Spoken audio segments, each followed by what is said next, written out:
Oh, can you send me?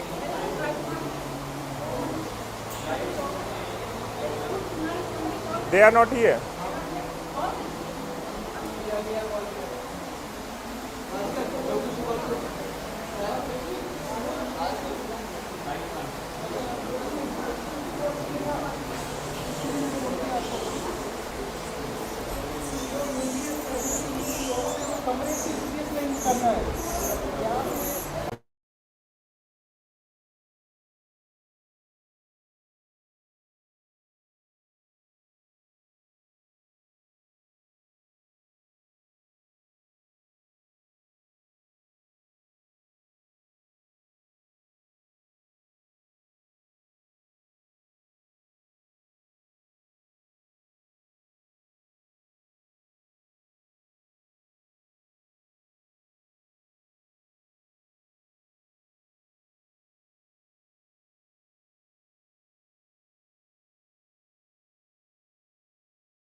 Hare Krishna.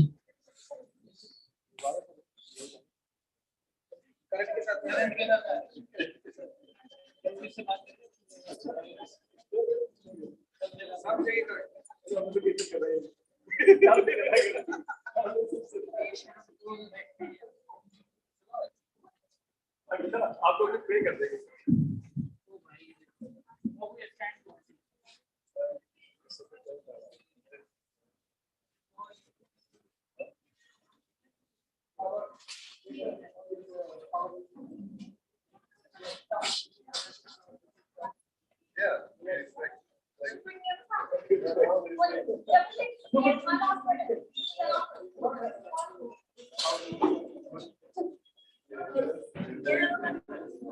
Nityanand Prabhu, Nityanand Prabhu,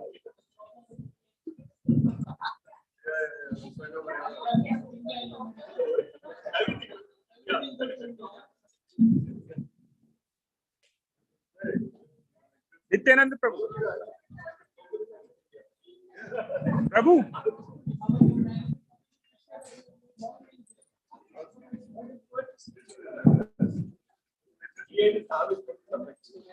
Hare Krishna.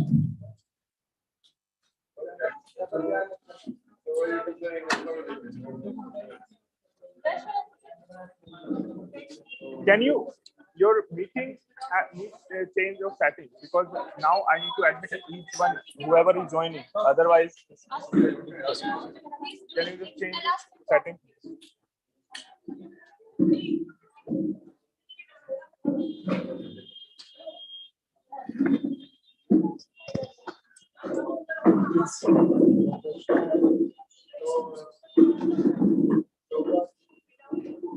There is a power.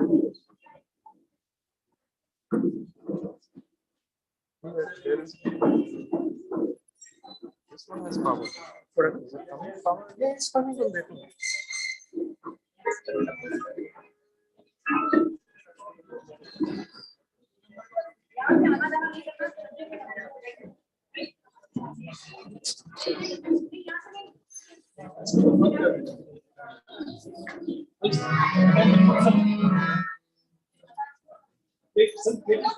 I can't change the setting right now, but Then I have to actually. Hello, Prabhu.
Love,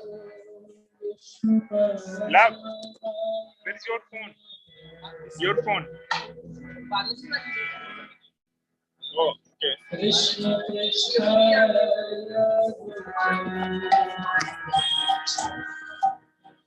Srimate Bhakti Vedanta Swami.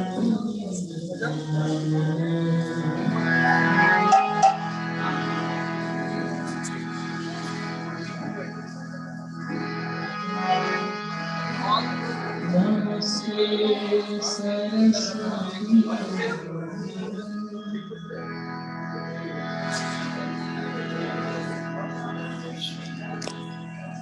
Gaurani Pracham.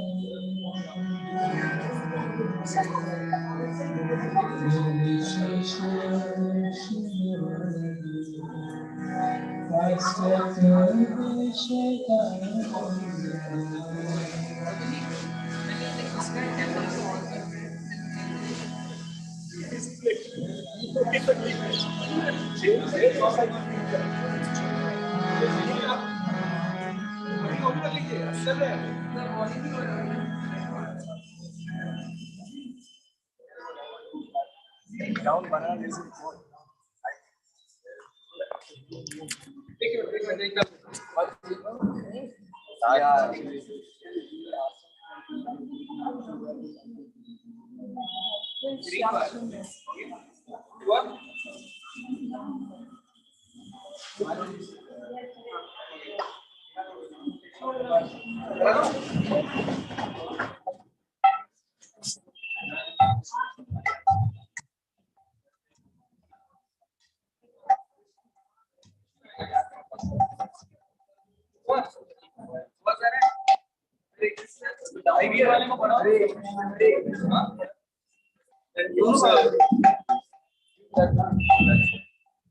Yeah.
Krishna, Krishna,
प्रभु जी इधर आ गए।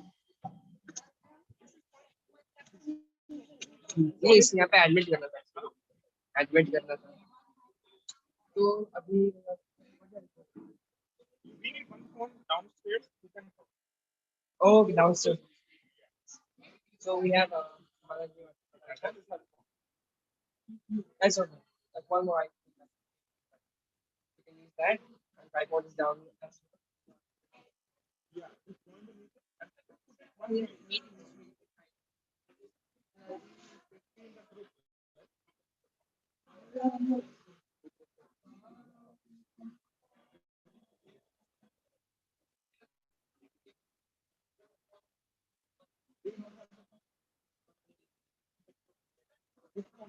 I'll bring it upstairs and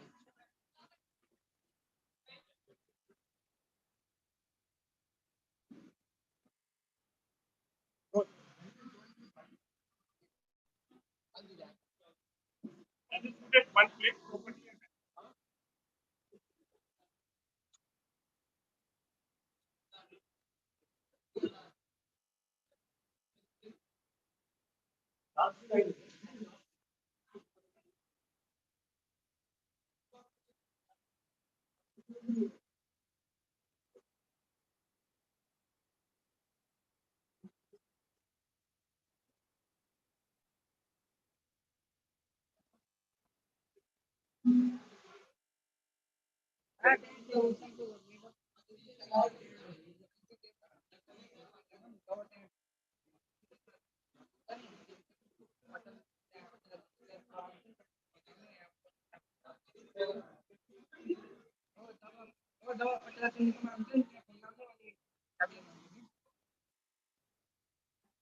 Oh, pun ada yang ada.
Hare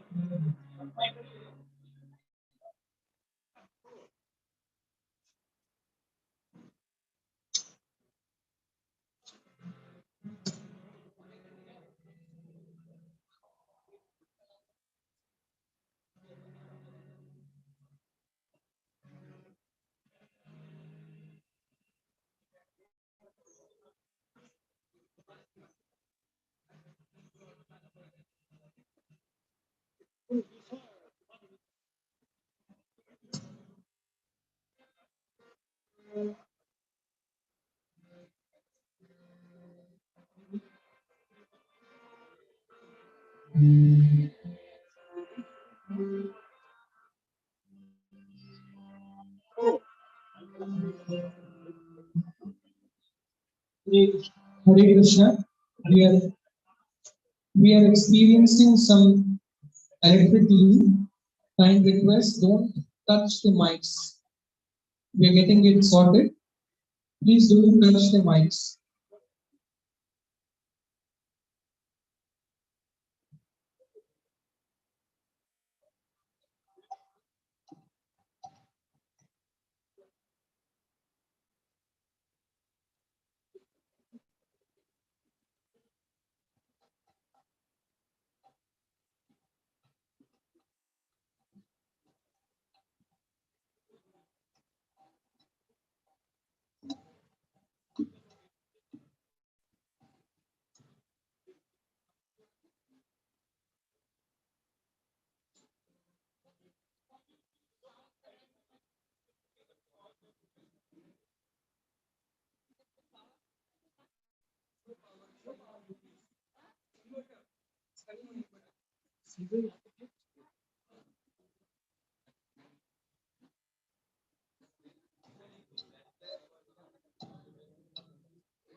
I really cannot.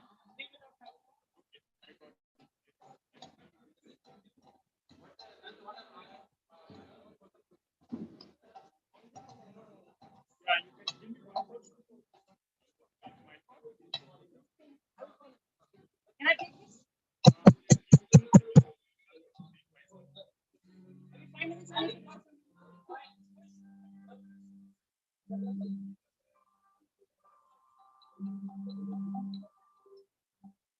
Yeah.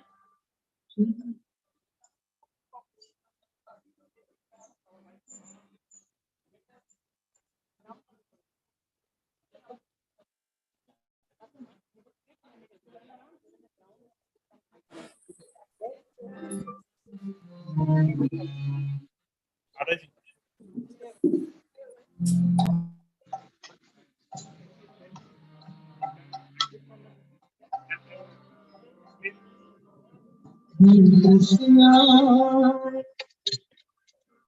Hare Krishna,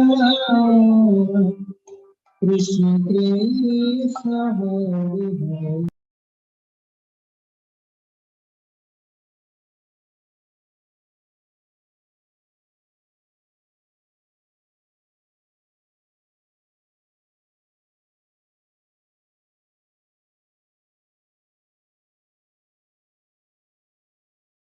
Krishna Krishna, Hare Hare, Hare Rama, Hare Rama. Why do you open this? It's very unsteady. You should open this. Hare Krishna, Hare Krishna, Krishna Krishna, Hare Hare, Hare Rama, Hare Rama, Hare Krishna,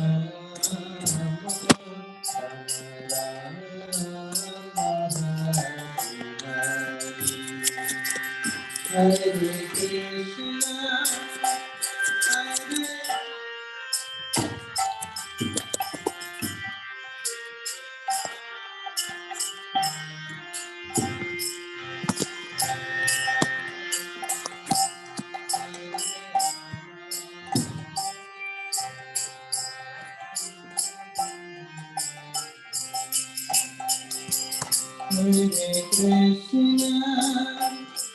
Krishna Krishna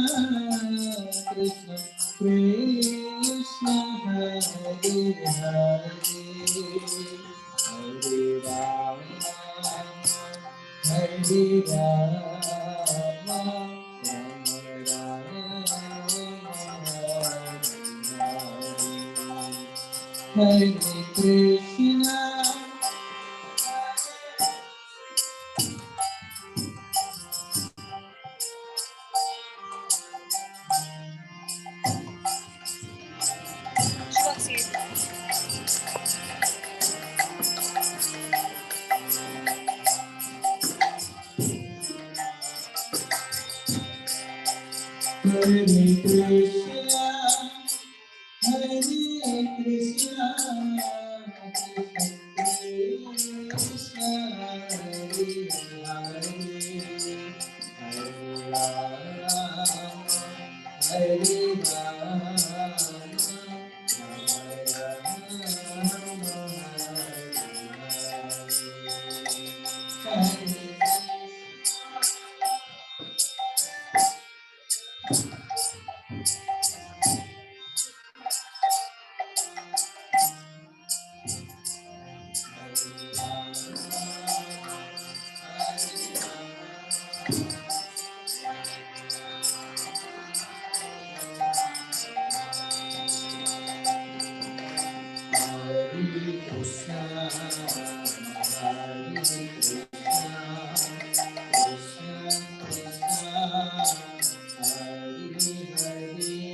Rama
Hare Krishna.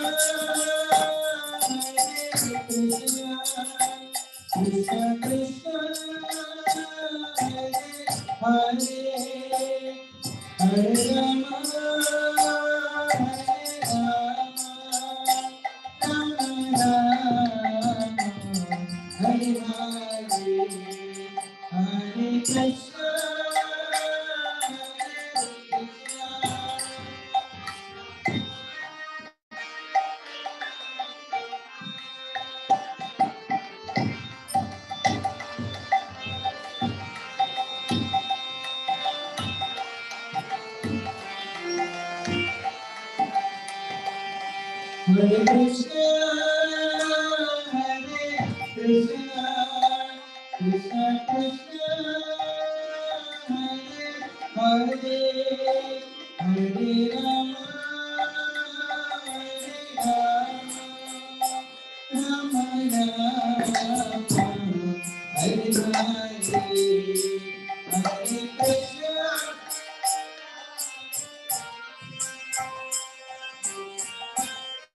charge right now.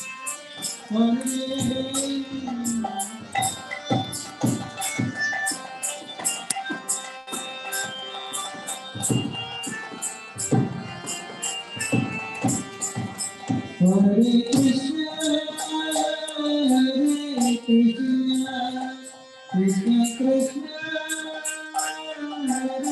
Hare Hare, Hare Rama, Hare Rama, Rama Rama, Hare Hare, Hare Krishna.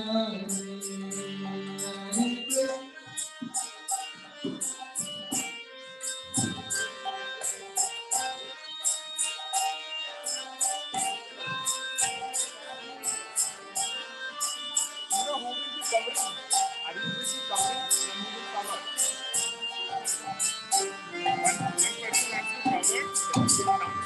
One person has to cover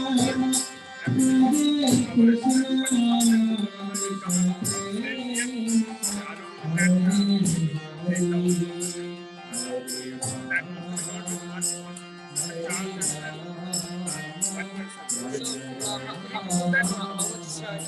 21.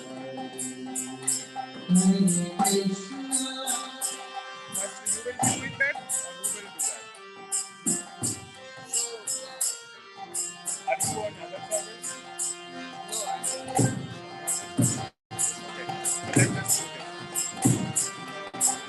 No, This one is also, whichever phone is charged, it will just need 1 hour. Hare Krishna, Hare Krishna, Krishna Krishna, Hare so when exactly the program starts downstairs?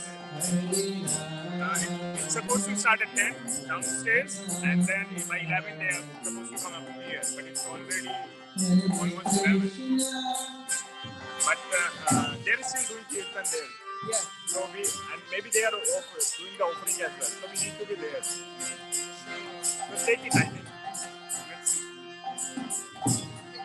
Did you join? I will make you vote. Did you join? Join the meeting. Hare Krishna, Hare Krishna, Krishna Krishna, Hare Hare, Hare Rama, Hare Rama, Rama Rama, Hare Hare.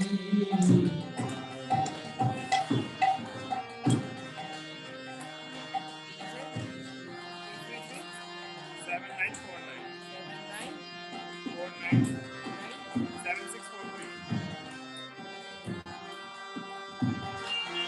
9 94764.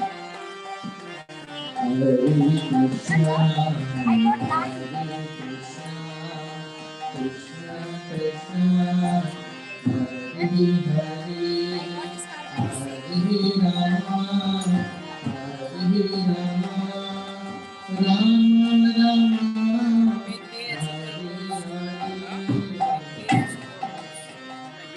What's the name you joined with?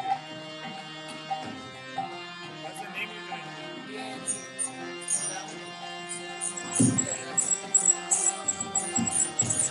I will ask pin on there, but if you go downstairs and I Hare will see Krishna, Hare Krishna, how to cover right. Cover the Rupotsava and the offering, and then keep them at the front.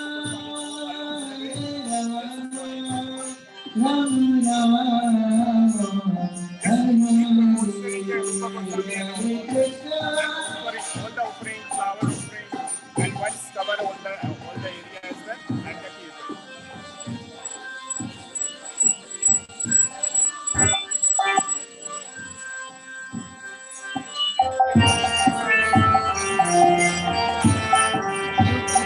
Hare Krishna, Krishna Krishna, Hare Rama, Hare Rama, Rama Rama, Hare Hare, Hare Krishna.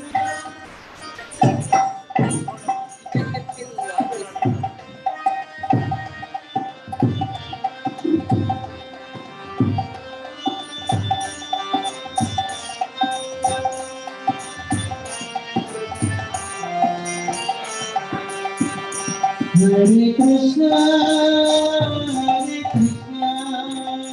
Krishna Krishna, Hare Hare, Hare Rama, Hare Rama, Rama Rama, Hare Hare, Hare Krishna.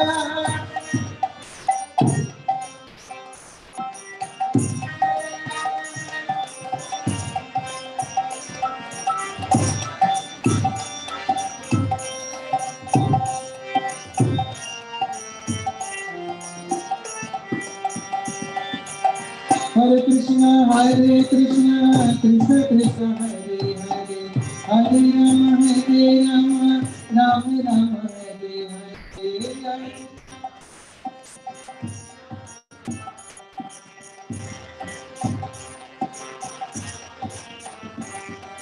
Hare Krishna, Krishna Krishna, Hare Hare, Hare Rama, Rama Rama, Hare Hare.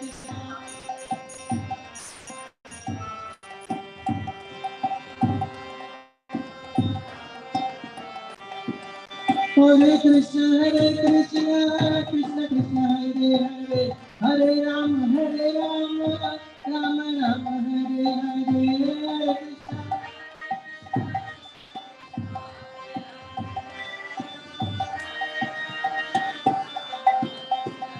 Hare Krishna, Krishna Krishna, Hare Hare, Hare Rama, Rama Rama, Hare Hare.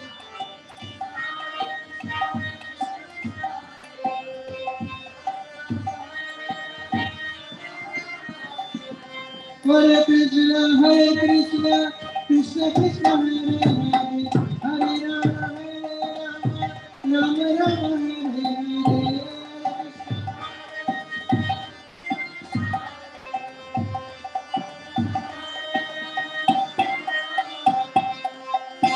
Hare Krishna, Krishna Krishna, Hare Hare, Hare Rama, Hare Rama, Hare Rama, Hare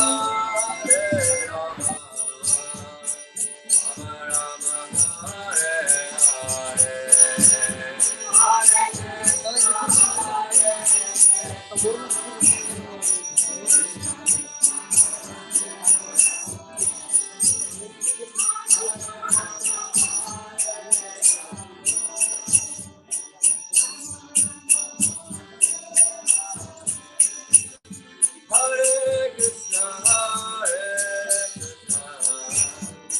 Krishna Krishna, Hare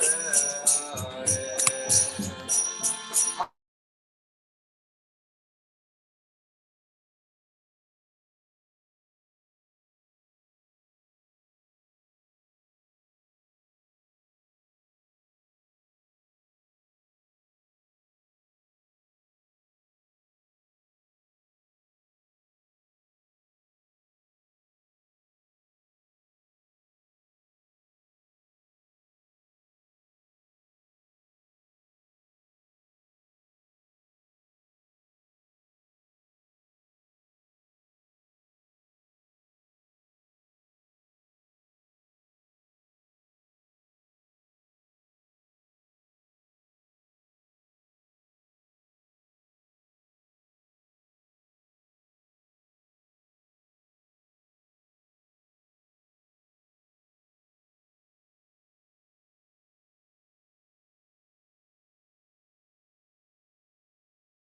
Hare Krishna, Krishna Krishna, Hare Hare, Hare Rama,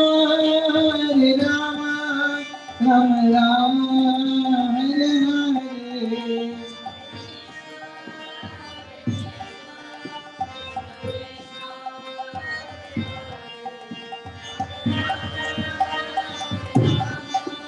Ram Ram, Hare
Krishna Krishna Hare Hare Hare Rama Hare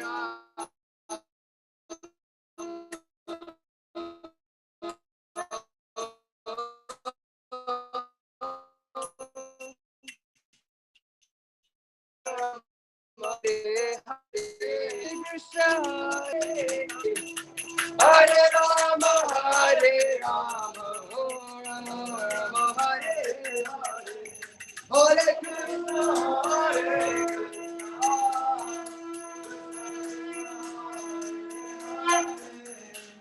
Hare Rama Hare Rama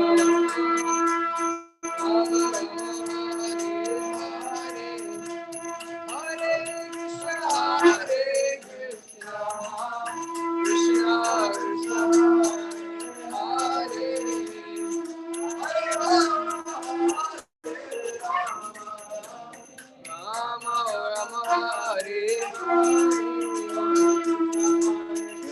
Krishna Krishna Hare Hare Hare Ram Ram Ram Hare Hare Hare Hare Hare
Hare Krishna, Hare Krishna, Krishna Krishna, Hare Hare,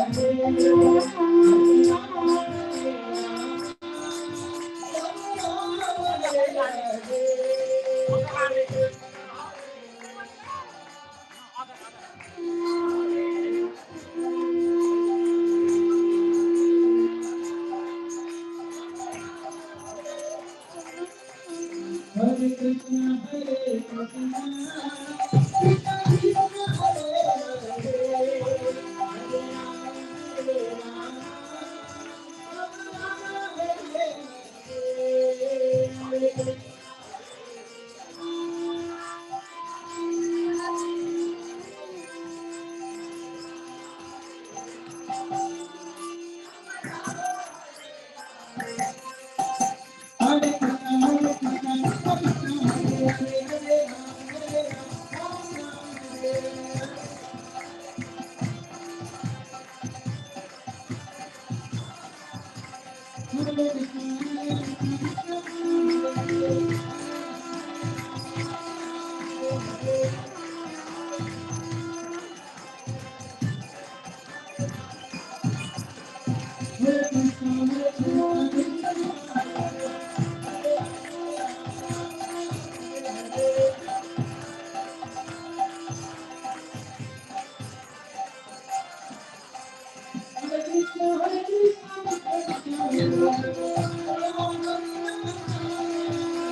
Hare Krishna, Hare Krishna, Krishna Krishna, Hare Hare, Hare Rama, Hare Rama.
Oh,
The tripod open.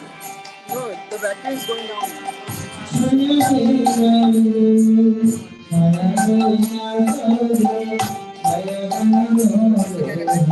क्या कहते हैं इसका?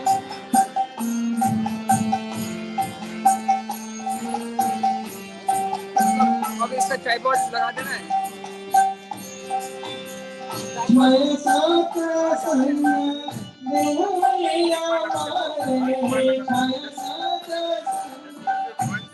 नहीं नहीं वो तो हो जो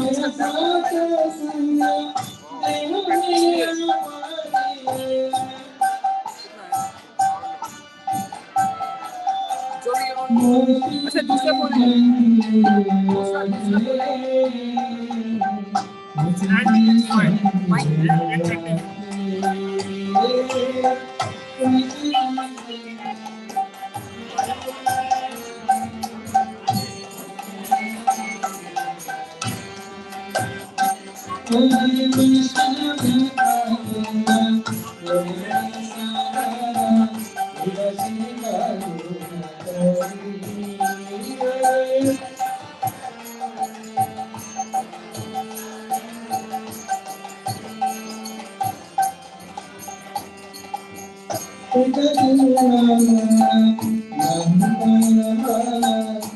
It's active.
Hare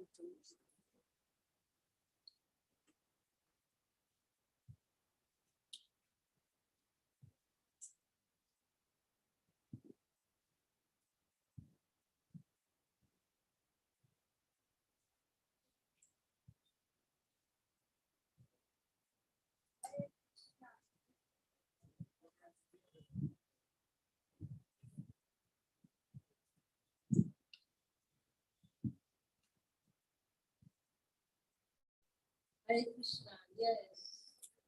Srila Prabhupada ki, Srila Rupa Goswami ki.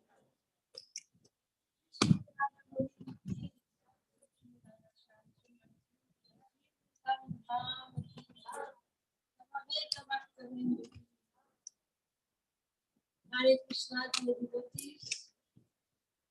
On behalf of the Vrindavan Institute for Higher Education, today I very warmly welcome all of you to this annual function of the celebration of the disappearance day of Srila Rupa Goswami Pada.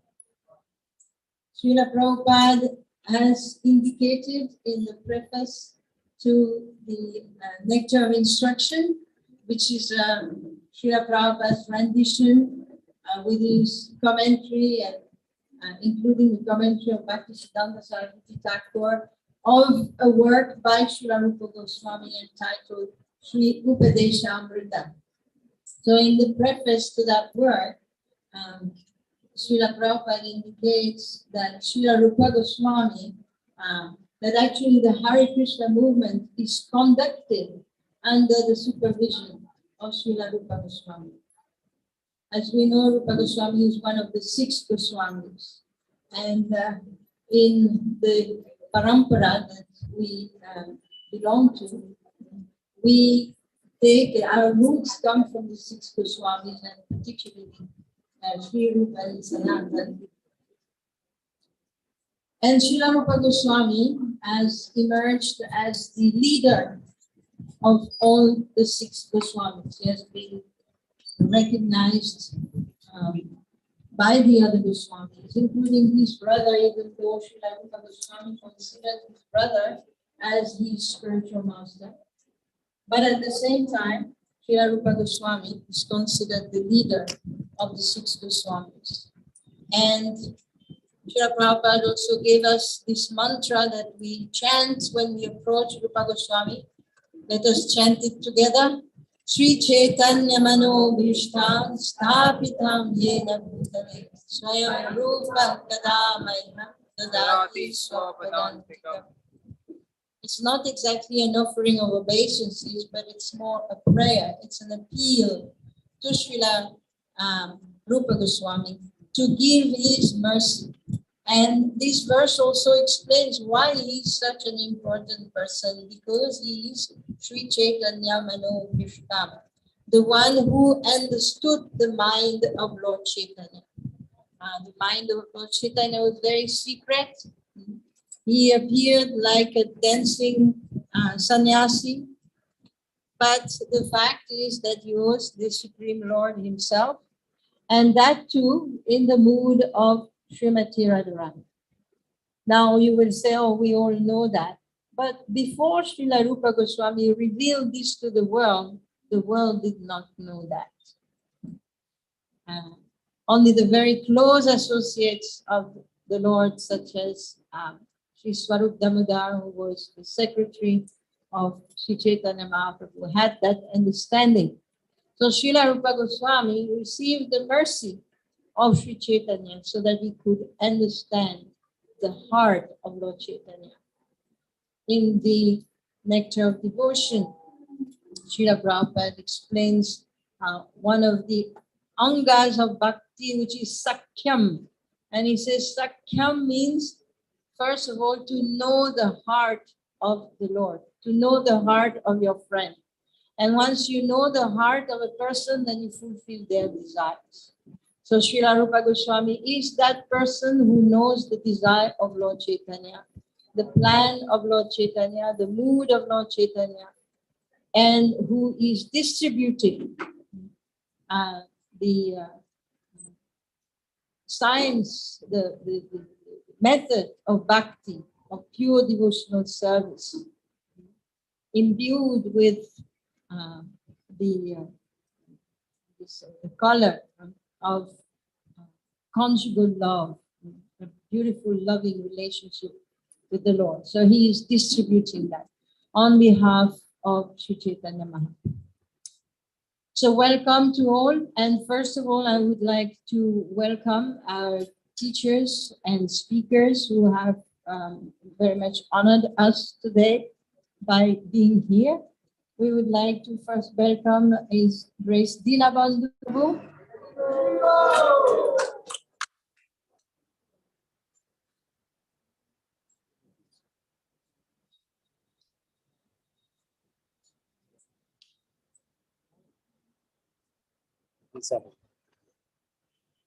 Okay, we finally found the garden.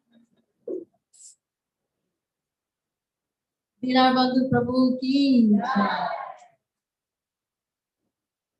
We are very grateful that Dinabandhu Prabhu has come, and he will be speaking on the pastimes of Lord of Sri Rupa Goswami. We would like to welcome Hari Hari Jai. Samabhoma Prabhu ki jai. Please give a garland to Samabhoma Prabhu to offer.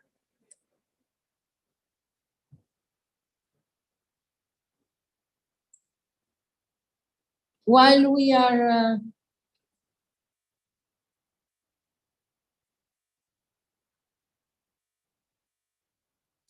thank you, Samabhoma Prabhu, for coming.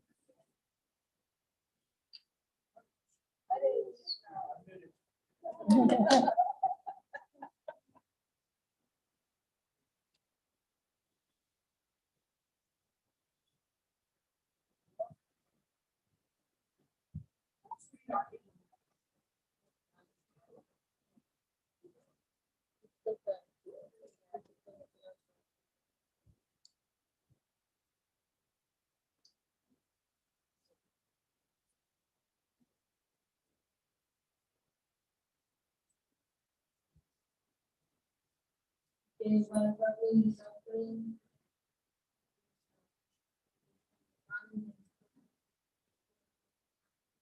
we'd like to also welcome, I see in the audience, we have Shyamananda Prabhu and his good wife.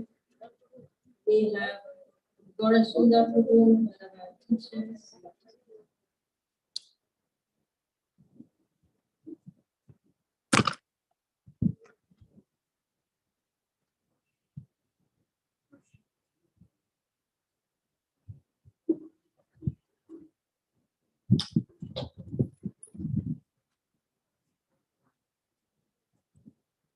Next, we would like to welcome Her Grace Nagapatni Mataji.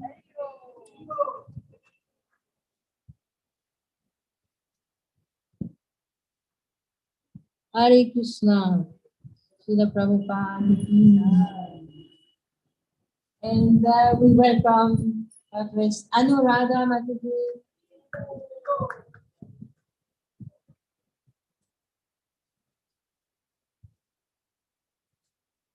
So without further delay, we are going to start hearing all of our teachers and speakers today will be speaking on different aspects of Srila Rupa Goswami's life and works and activities.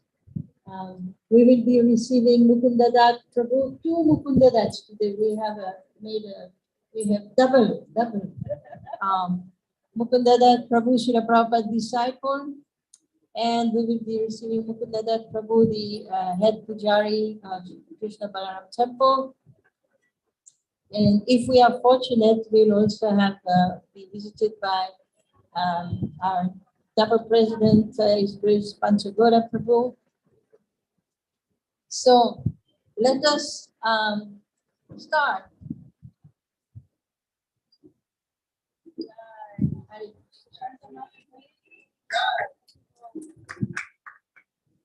So the first person to enlighten us about, and first of all, I'd like to welcome all of you.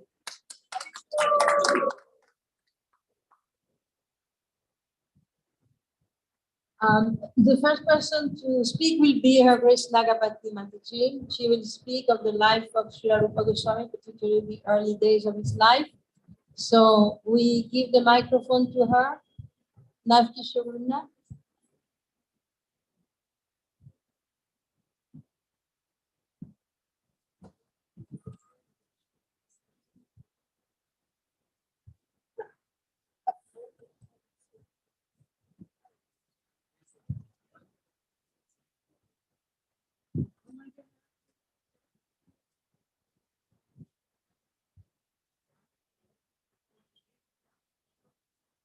In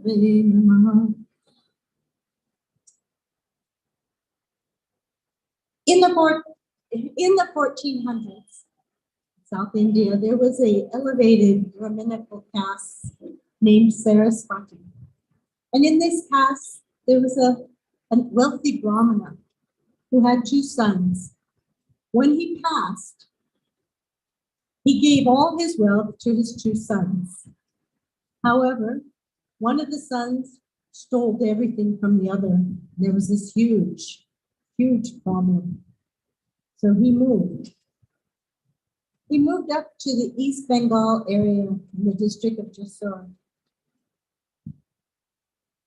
From this family, when they moved, it wasn't just the nuclear family that moved. It included the extended family. It included the followers, the students, the servants, all the animals. So it was quite a migration up to the Bengal area. And from this family, there is a Kumardev and his wife Revati. They had 6 children, 5 boys and 1 girl. 3 of the children were known as pure devotees. Rupa and Sanatan were known as Amar and Santosh at that time. As they grew, they showed exceptionally strong natural affection for devotional service and studying the Vedic scriptures, especially the Srimad Bhagavatam. Sri Rupa had written several books before meeting Sri Chaitanya, including the famous Hamsadutta.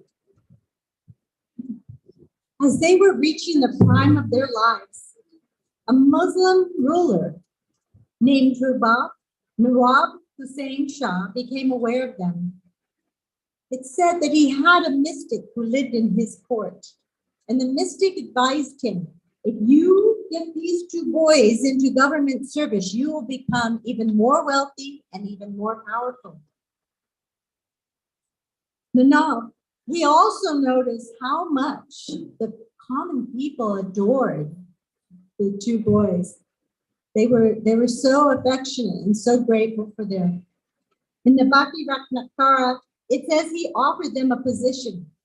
Of course, being Brahmanas, they didn't want a position in a government business, nor did they want to associate with Muslims. At that time, if you were even sprinkled with water from a Muslim's cup, you became a Muslim. However, when they declined, the Shah, he made a very serious threat against the whole Brahminical society there. And they knew he was a very, very ruthless, very power-hungry person, and that they felt a need to protect the Brahmanas, so they agreed. And they became the secretary and the treasurer for this Shah.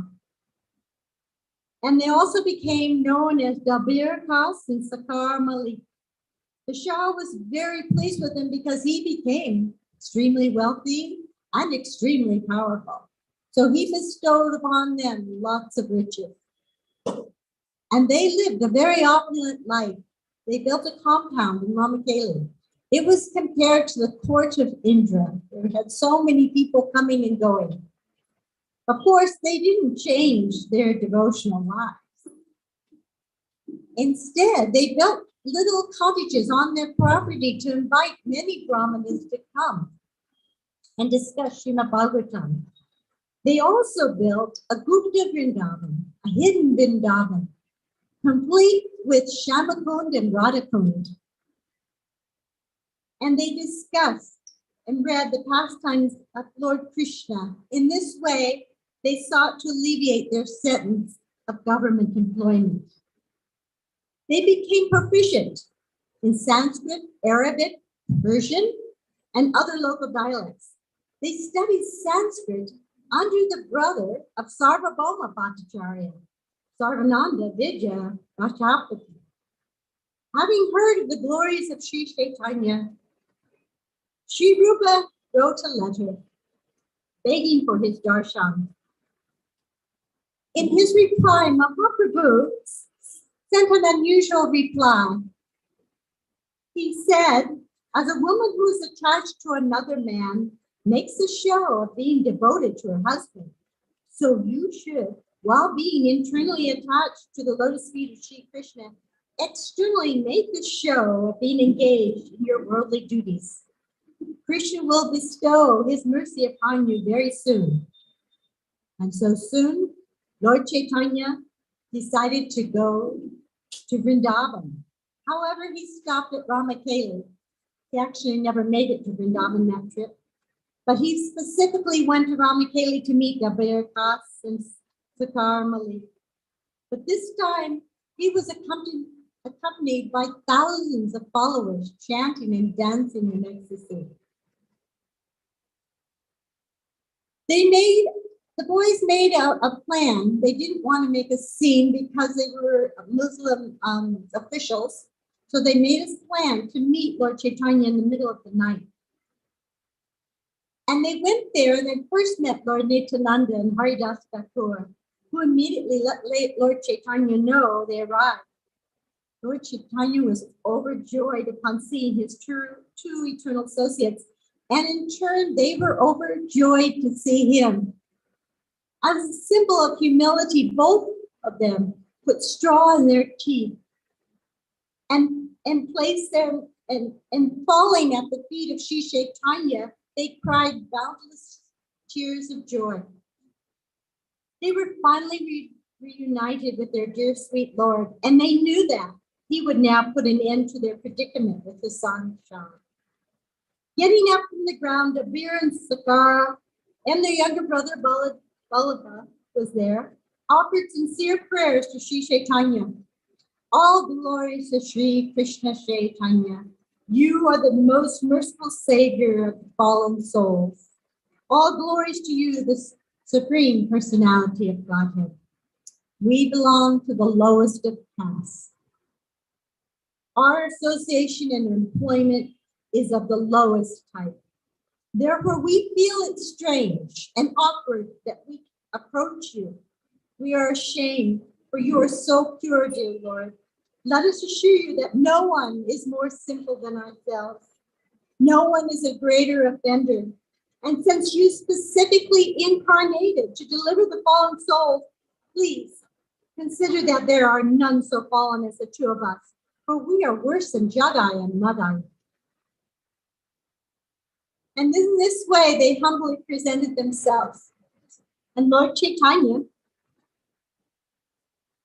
after this comparison of Jagai and Madai, Lord Chaitanya told them that they were his eternal servants. And from this day, your two names will be changed to Sri Rupa and Sri Sanatana. Then he said, now please abandon your humility, for my heart is breaking to see you in this condition. Srila Rupa Goswami was extremely dear to Sri Chaitanya Mahaprabhu. Through him and his elder brother, Sri Sanatan, Mahaprabhu disseminated his own teachings, the essential conclusions of all the scriptures. Amongst the devotees of Mahaprabhu, these two were known as generals. In the Gora Gadandesha Dipika, Kavi Kanapura has written that Sri Rupa Goswami was known as Sri Rupa Manjari in Krishna Lila. So he is actually a very, very elevated, intimate associate of the Lord. Sri Rupa left the service of the Shah. He took all his accumulated wealth, and it said it could fill a large boat of gold coins. Srila Prabhupada said he was a perfect example of how to donate. and how a grihastha should live. So he gave 25% for the maintenance of his family. He gave 50% for the propagation of Krishna consciousness. And 25% he gave to a trusted merchant in Navadvip to hold for emergencies, which Srila Sanatan was very grateful for. Srila Rupa Goswami's worship of deity in Vrindavan is Sri Govinda Dev. Sri Chaitanya Mahaprabhu had instructed the Goswamis to rediscover the holy places of Krishna's pastimes in Braj and to reestablish Sri Vigraha. And so Srila Rupa Goswami was looking all around because Vrindavan had become completely like a forest again. He was lamenting that he hadn't been able to find these deities that Rajanta had installed. Krishna's grandson had installed deities many, many years before, but he couldn't find any of them. He had installed Haridev, Madan Mohan, he had Gopinath, and Govinda Dev. So one day he was sitting on the bank of the Jamuna feeling very sad and that he hadn't accomplished this request from Mahaprabhu. And in his heavy heart, as he was sitting there, he heard a young, beautiful cowherd boy called out, "Hey, Swamin, why are you so sad?" As he turned around, the lamentation in his heart broke and he felt joyful. But he explained to the cowherd boy, he said, "I am trying to fulfill the desire of Mahaprabhu and I can't do it. And I really, really want to serve him and please him in this way." And the cowherd boy said, "Swami, please come with me. I know what you're looking for and I know where it is." So he took him. He took him to Gomatila, the yoga pit. It was a mound of earth. And he told him that a Sarabi cow came every day, climbed up the hill, and then let her milk go into the earth. So in this way, he said, "You will find what you're looking for there." And then he said, "I have to go." And as Rupa turned to bid him farewell, he couldn't find him. Where did that cowherd boy go? So as he stood there, he felt ecstatic bliss. And he contemplated the situation. He came back the next morning early, and sure enough, he saw a beautiful Sarabi cow come, climb up the mountain, and release her milk into the soil. So he immediately went to the village close by, and he gathered up as many cowherd men as he could, and he asked them, "Please come, bring your shovels, bring your axes. Let's excavate this spot." So as they did, soon enough, in just a short while, the most beautiful divine form of Sri Govinda appeared. This same deity can be found now in Jaipur. Everyone fell into ecstatic bliss. Sri Rupa, he fell at the feet of the deity, reciting hymns and prayers and crying torrents of tears of joy. And soon enough, the information spread all over, and many, many people came to see Govinda Dev. It is even said that the demigods, Lord Brahma, Lord Indra, came in disguise to see this beautiful deity. And as they gazed upon the body of Sri Govinda, there was ecstasy everywhere. So Sri Rupa then, he wrote to Mahaprabhu, and Mahaprabhu was so ecstatic and so happy about this event that he sent a pujari to help with the deity worship. Rupa Goswami was so austere. He wore only a kalpan. He was so renounced, drank only a little milk every day, very humble. But Rupa Goswami wrote practical and profound transcendental books to guide us from the beginning of spiritual life to all the way back to Godhead. He established Sri Sri Radha Govindaji, the beloved deities of the whole Gaudiya Sampradaya. Through extensive research, Sri Rupa Goswami proved that Sri Chaitanya's teachings present the highest philosophy and the perfection of religion. Due to his mercy, we have the opportunity to learn about Krishna Katha, the ultimate truth about Krishna, about Bhakti Tattva, the ultimate truth about devotion to Krishna, and Rasa Tattva, the truth about transcendental loving relationships with Krishna. All Gaudiya Vaishnavas are known as Rupanugas, and we all aspire to follow in the footsteps of the servant of Sri Rupa Goswami. I just wanted to close by reciting this prayer that Sri Rupa Goswami wrote for Lord Chaitanya. It's just a small little prayer, but it's so amazing that it encapsulates who Lord Chaitanya was and what his mission was in this little prayer. O Mahavadanaya Krishna Prema Pradayate Krishnaya Krishna Chaitanya Namani Gora Tushe Namaha. Let's all say it together. O Mahavadanaya Krishna Prema Pradayate Krishnaya Krishna Chaitanya Namani Gora Tushe Namaha. O most munificent Lord, you are the incarnation of Krishna, appearing as Sri Chaitanya. You have assumed the golden color of Radharani, and you are freely distributing what no other incarnation has, pure love of God. Jai Shri Rupa Goswami. Jai Gaura. Jai.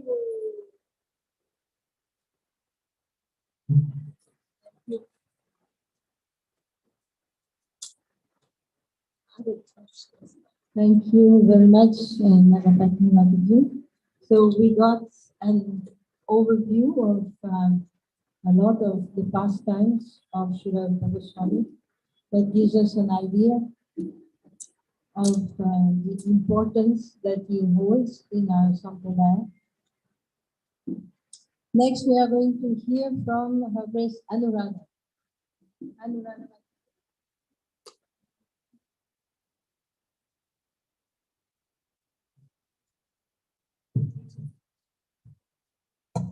So she's going to, we are going to hear now, particularly about the meeting of Sri Chaitanya Mahaprabhu and Srila Rupa Goswami. We have heard how Srila Rupa Goswami and Sanatan left the service of Uzain. So the first to leave was Rupa, escaping from his government services.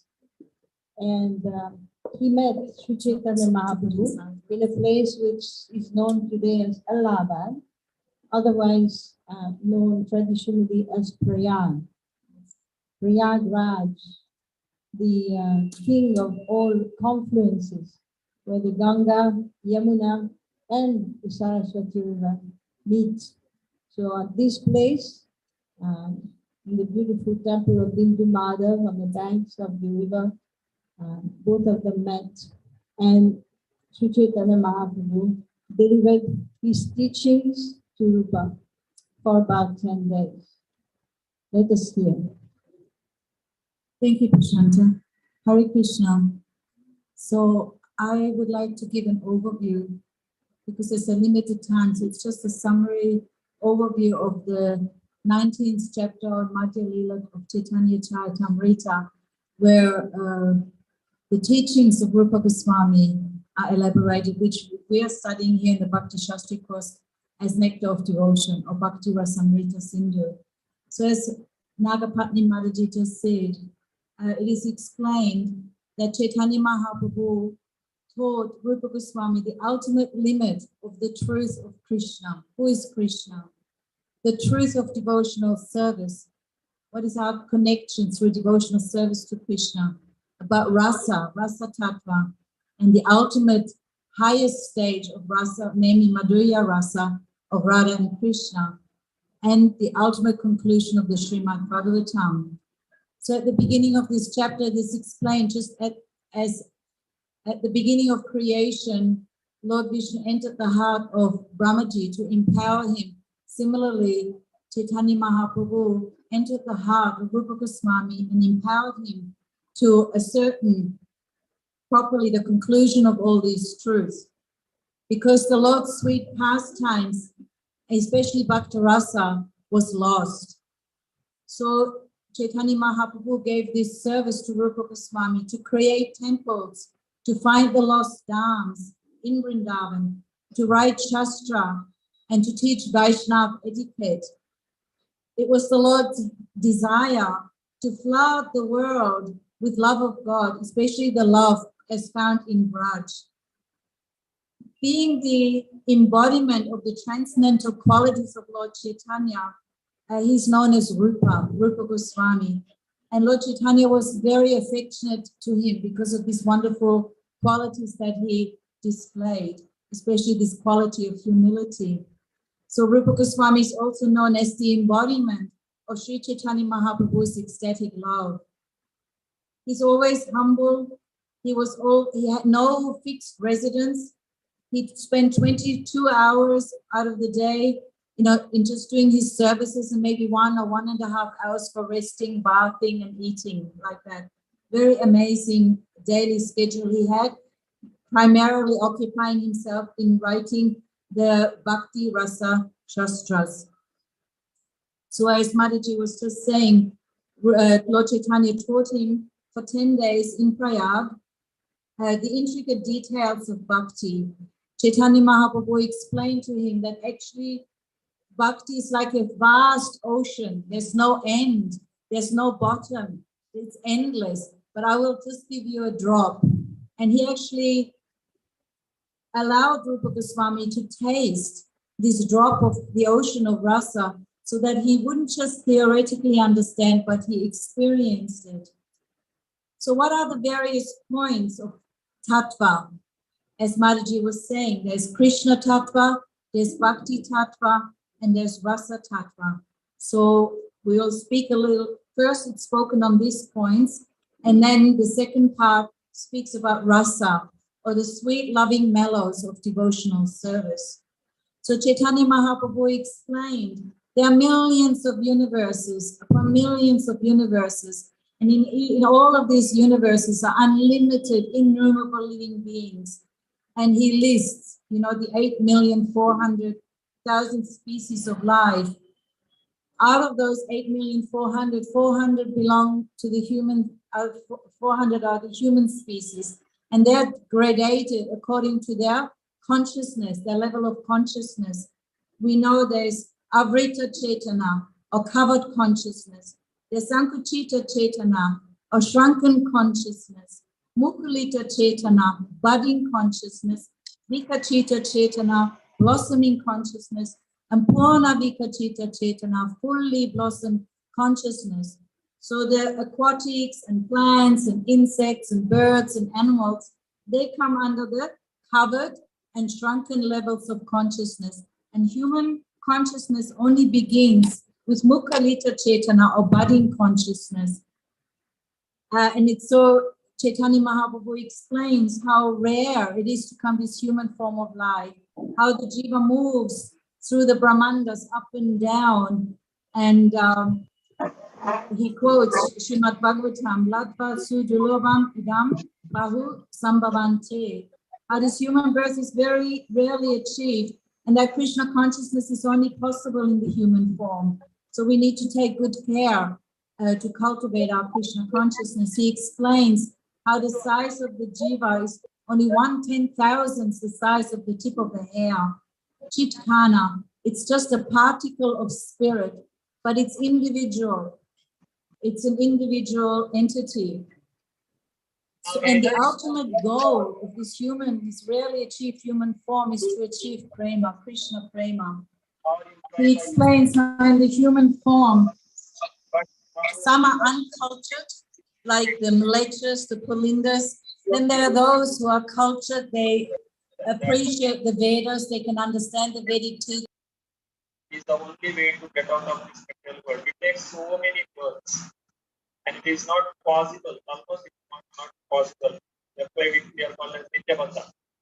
But if we just hear the differentiate between pious and impious works. And then there's those who want to achieve liberation. So amongst this human form, it's very rare to find somebody who actually aspires for pure devotional service. Brahmanda Brahmite Kona Bhagyavan Jiva Guru Krishna Prasadi by Bhakti Lata Bija. So after wandering through so many Brahmandas, universes, finally the Jiva, by the mercy of Guru and Krishna, has the opportunity to come to pure devotional service. So this Bhakti Lata Bija is explained next, how that is implanted in the heart by Krishna and the spiritual master. It's the seed of devotion. Krishna Seva Vasana, or the desire to serve Krishna, is given to us by the mercy of the spiritual master. It is lying there dormant within the heart, but the Guru comes and activates. And it's explained, just like you might have a big treasure in your house, but you're not aware of it. So somebody has to come and say, hey, wake up. Don't you know you've got this big treasure in your home? So similarly, the spiritual master wakes up the Jiva and reminds, hey, you've got this great treasure opportunity available to you to develop pure love for Krishna. Now this seed is planted in the heart. Now Chaitanya Mahaprabhu says, you have to become a gardener, a very careful gardener. If any of you have ever done any gardening, you know that it takes careful cultivation of the soil, sunlight, water, all the right conditions are necessary and needed. And we take good care that this tiny little seed is protected and cultivated properly. The sunlight and water, of course, is the hearing and chanting of the holy name in Krishna Katha. Then this seed sprouts and grows into a creeper. That's why it's called Bhakti Lata. And it can grow and grow and grow through the universes, through the past the Virat river, into the spiritual sky, till it finally reaches the lotus feet of the Lord. On the way, of course, so many leaves are growing and flowers. These flowers are different ecstatic symptoms that the devotee experiences in his devotional life.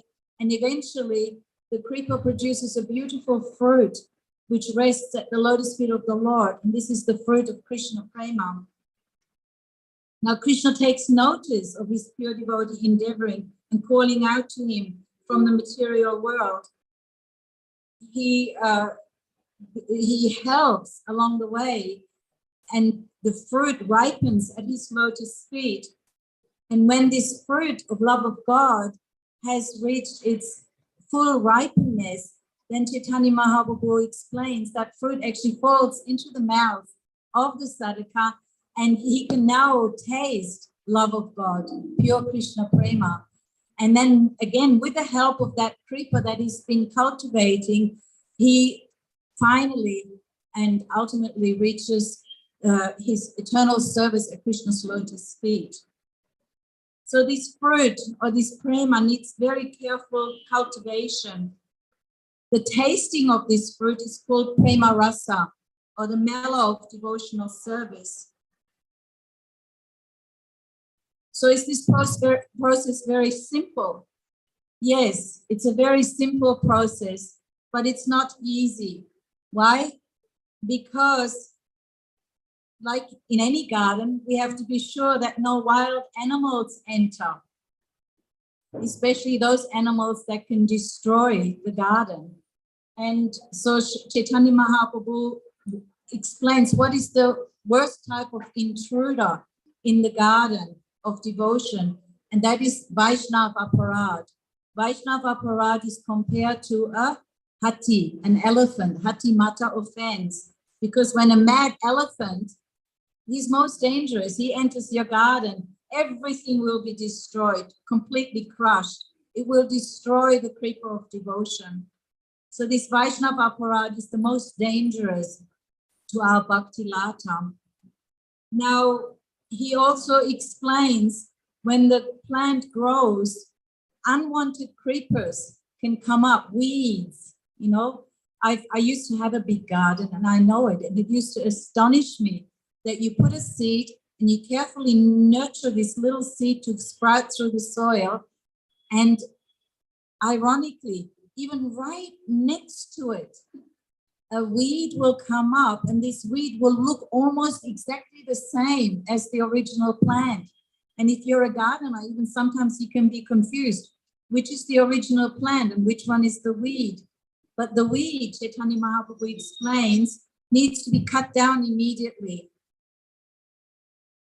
And we need a proper fence against the wild intruders, and we need to be able to discern what are the weeds, what are these unwanted creepers. So Chaitanya Mahaprabhu explains Jiva Hingsa, or animal killing, any kind of violence, even suicide, murder, of course, or even hurting in a subtle way, emotionally abusing and hurting another being, blaming, criticizing. These are activities that show no compassion and no devotion. So they need to be uprooted immediately. They cannot be allowed to grow alongside the creeper. Then, of course, kutinati, or hypocrisy, saying one thing but doing something else. You're holding something in your heart, but you're speaking something different. There's no transparency. You're not being honest or truthful. So devotional service welcomes everyone, provided we have some integrity. For any practitioner of devotional service, there must be some kind of transparency and integrity. Then the next weed is called Nishida Achar, or breaking the rules and regulations. You can't break the laws of the Shastras, the laws of the Lord, and think to somehow or other make good through the chanting of the holy name. Of course, we understand that's the seventh offense that we are learning. So we have to be very, very careful in our devotional practices not to commit offense. And then the first one is patisha, having a desire to be recognized by others, being greedy for respect and honor, wanting to be appreciated. So these are the weeds that we need to watch out for. What are the defenses? The fence is that we always need to live under the guidance of the Vaishnavas, the pure Vaishnavas, the spiritual master. We need to follow Vaishnava etiquette very carefully. We need to perform strong sadhana. We need to associate with like-minded senior devotees and be very vigilant against these weeds. So the process of devotion is being explained, and Rupa Goswami, he gives the single most important sloka. It's called the Paribhasa Sutra. It's the king of the slokas. He's so famous and so glorified that I've read even under other sampradayas quote this verse, his definition of what is pure devotion. And you all know it. Anya vilashita sunyam, jnana kama adhinavitam, anukulyena krishnanu shilanam bhakti uttamam. So he's giving the definition of the highest devotion. What is bhakti, what is not bhakti? So then, of course, the next verse, he's teaching Savo Padi Vinyamuktam Tat Paratvina Nirmalam Rishikena Rishikesha Devanam Bhakti Uchate. How all of our senses must be engaged in Krishna's service, thereby our senses will be purified and we will become free from our false ego and false upadis. So then we're coming to the second part where Chaitanya Mahaprabhu gives the different types of rati, or the levels of devotion between the devotee and the Supreme Lord. He explains how there are 5 rasas. You all know the 5 rasas, right? Shanta, Dasya, Sakya, Vatsalya, and Madhura. These are the stages of these devotions are actually called rati. And the relishment of those rati in the relationship with the Lord is called rasa. The happiness in the interaction in that relationship with the Lord is rasa, or taste. I'll skip a little bit because I can see there's so many speakers waiting. So what are the stages in these rasas? The first one is shanta, neutrality. It's a very elevated stage of it's the level of prema. When the devotee comes to the level of prema, it's Shanta Rasa. It means he completely controls his mind and senses. He's completely attached to Krishna. He sees Krishna all the time. He tolerates all troubles, and he's self-realized. However, in this Shanta Rasa, what is lacking is the physical direct service, an expression of service. There's a feeling of awe and reverence. In Dasya, there's a taste of mood of servitude. All previous symptoms of Shanta Rasa are there, plus the service attitude to Krishna. In Dasya Rasa, the devotee realizes the Lord is my master and I serve him, that is my duty. But the lack in Dasya Rasa is that there's no intimacy. Sakya, or friendship, has the characteristic of Shanta and Dasya, plus intimacy, plus there's the feeling that I want to protect Krishna. Krishna needs my protection. So it's becoming a little bit more sweet. But still, they're also feeling that Krishna needs to protect me. Just like the cowboys, they called out to Krishna when there was the forest fire. But what lacks in Sakya Ras is that, yes, that they're still having this feeling that Krishna also needs to protect me. Now, Vatsalya Rasa, or parental love, has the characteristic of Santa, Dasya, Sakya, never thinks themselves to be equal with Krishna, but better than Krishna. Krishna is inferior, and Krishna needs to be protected. That's how Yashoda feels. Krishna gets completely controlled by the feelings of his parents. We know that from the Damodar Leela. But there's something lacking, even in Vatsalya Rasa. There's no conjugal romantic mood. So that brings us to Madhurya. So Madhurya includes all moods plus the romantic mood, which is a special loving dealing. So Madhurya Rasa has Krishna Nishta of Shanta Ras, a deep attachment. It has the Seva Atisaya of Dasya Ras, the service attitude. It has the great intimacy, friendship, like in Sakya Ras, but it also has Lalana Adhika of Vatsalya, or the protective mentality, plus the sweetness of Madhurya. So all Rati is tasted in Vrindavan and outside also. But outside, if Krishna shows his opulence, their Rati diminishes. Just like Devaki, when she saw Krishna killing Kamsa, fighting with Kamsa, the awe and reverence became superior and she accepted the mood of servitorship. Or like Rukmini, when Krishna joked with her and wanted to leave her, she just fainted and fell unconscious and came to this rasa-bhav. Or Arjuna, when Krishna showed his universal form, Arjuna also became overwhelmed by this Aishwarya. However, in Vrindavan, that doesn't happen. Sri Ram fights with Krishna. He sees him kill Aghasura, so many demons, but then he goes and challenges him. Hey, come and fight with me. Let's see who is stronger, you or me, like that. In Vatsalya Bhav, Yashoda, she saw the universal form in Krishna's mouth, but she's just thinking, maybe I got too much sun today. I don't know what happened there. I have to protect, I have to chant mantra over my son. I have to protect him.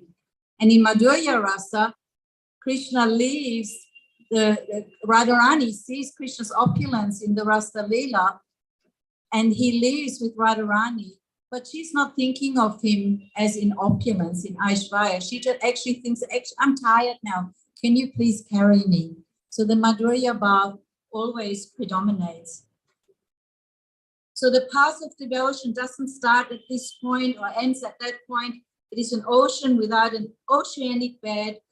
Chaitanya Mahaprabhu says, I've just only given a drop. Bhavite, bhavite, Krishna spuraye antare, Krishna kripaya agyapaya rasa sindhukare. When one thinks of Krishna constantly, love for him manifests within the heart. Even though one may be ignorant, one can reach the far shore of the ocean of transcendental love by Lord Krishna's mercy. And then at the end, Srila Kaviraj Goswami gives this blessing. He says, whoever hears this narration with faith and love certainly develops love of God at the lotus feet of Sri Chaitanya Mahaprabhu. Jai Srila Rupa Goswami ki jai. Hare Krishna. So these were compact presentation of the teachings of Sri Chaitanya Mahaprabhu and Srila Rupa Goswami. And we recognize this teaching because this is what we are learning. This is what Prabhupada is explaining in the Nectar of Devotion, which is again the Nectar of Devotion, is Srila Prabhupada's summary rendition of Bhakti Rasamrita Sindhu, a book which is the main composition of Srila Rupa Goswami. So this is very wonderful. Of course, it's very intricate and there are many aspects to it. It would take many, many days to explain all in detail. We would like to welcome His Grace Mukunda Dat Prabhu, has just arrived while we were speaking. And I would like to invite Dinabandhu Prabhu to speak.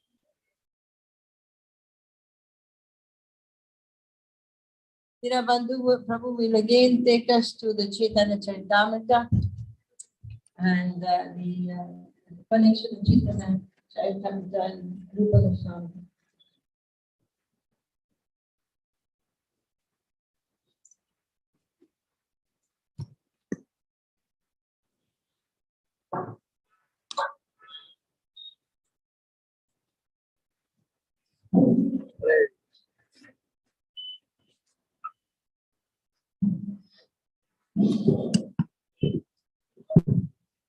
Hare Krishna.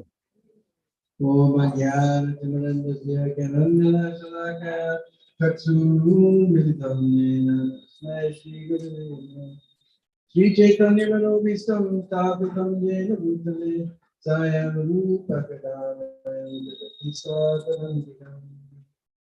If you've ever been to Terkadam, then just be above the Bhajan Kutir of Sri Rupa Goswami. There's a very beautiful verse written there that our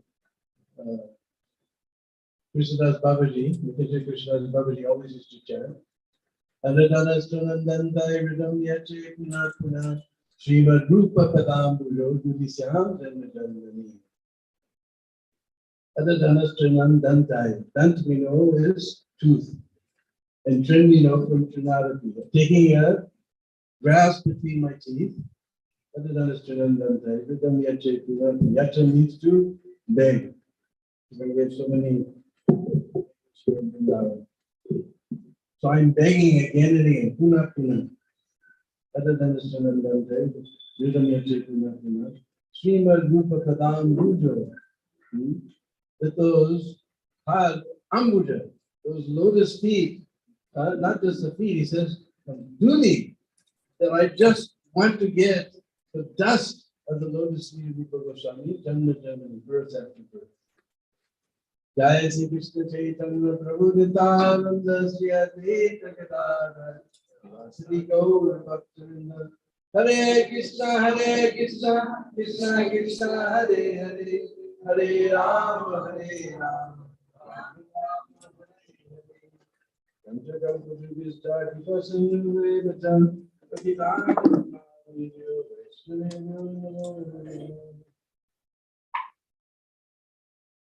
So it's a great honor and a great ecstasy for me to be here with all of you. Somehow we managed to make it up here, despite the fact these steps are somewhere between Kali Yuga and Dwapar Yuga steps. It's a great honor to be here with all of you on this, for this wonderful occasion. So I'm going to speak that 2 times Mahaprabhu specifically mentioned something special about Srila Rupa Goswami and Chaitanya Charitamrita. So we heard that he discovered this wonderful deity of Govindadev. My dear cousin sister Nagapati described now he's riding in Jaipur. And I warn you, if you ever go to Jaipur, whatever you do, don't ever go take darshan of Govindadev.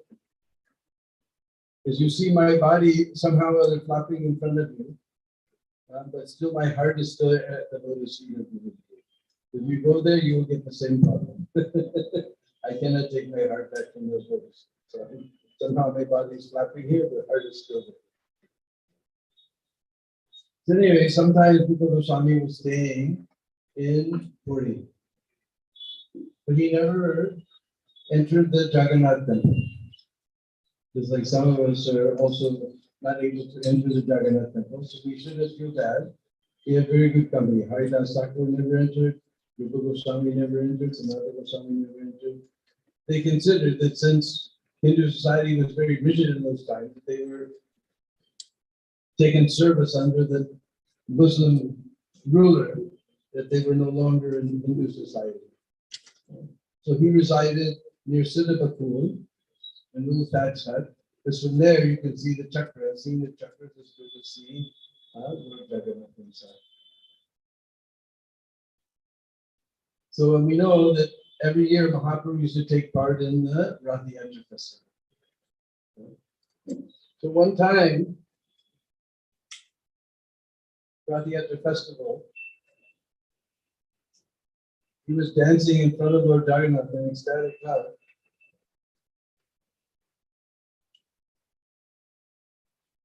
And he began to recite one verse in front of Lord Jagannath. And everybody hearing this verse was wondering why he's singing some cinema song.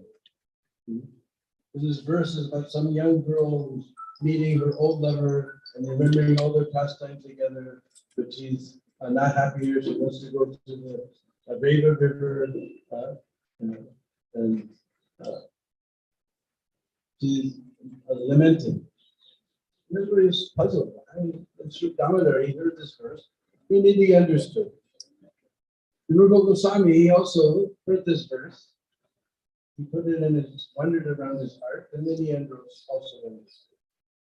Ye ko mara hala sai vahi balas ta eva chaitra chapas tejom nivita malati surabaya roda kadamma nila sachai vamsi tatapi tattva surato yapala vida hido Reva roda siveta sita rutale tata amat musamukantate. So sometimes our enthusiasm or longing rises up to our kanta. So that's called samukkanta, rises up. So she's, this verse is like a young girl. She's saying, Ye Kumar, that young boy who stole my heart, Aras, in the Chaitra Shapas, in that beautiful moonlight, the beautiful full moon of Chaitra moon. And Malati and Kadamba and all these fragrances are blowing in the breeze.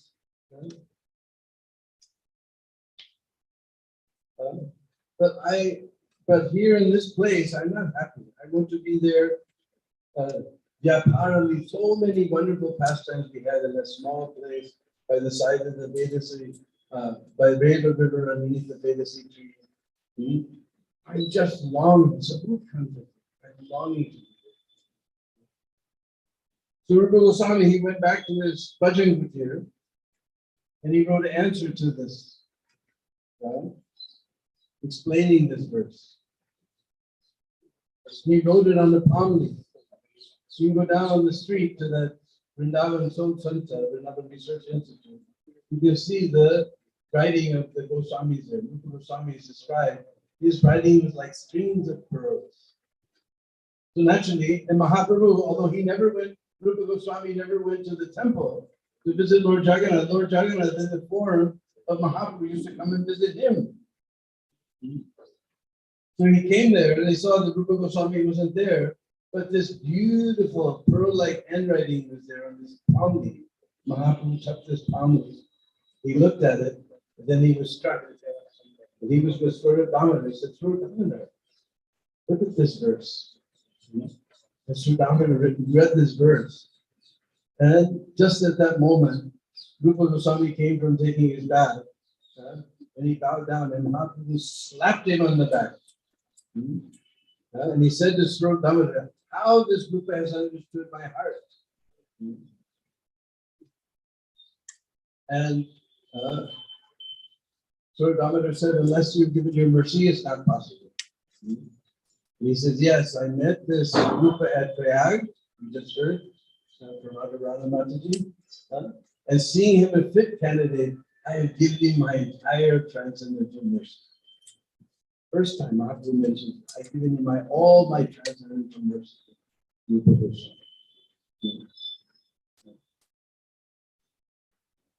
So another time,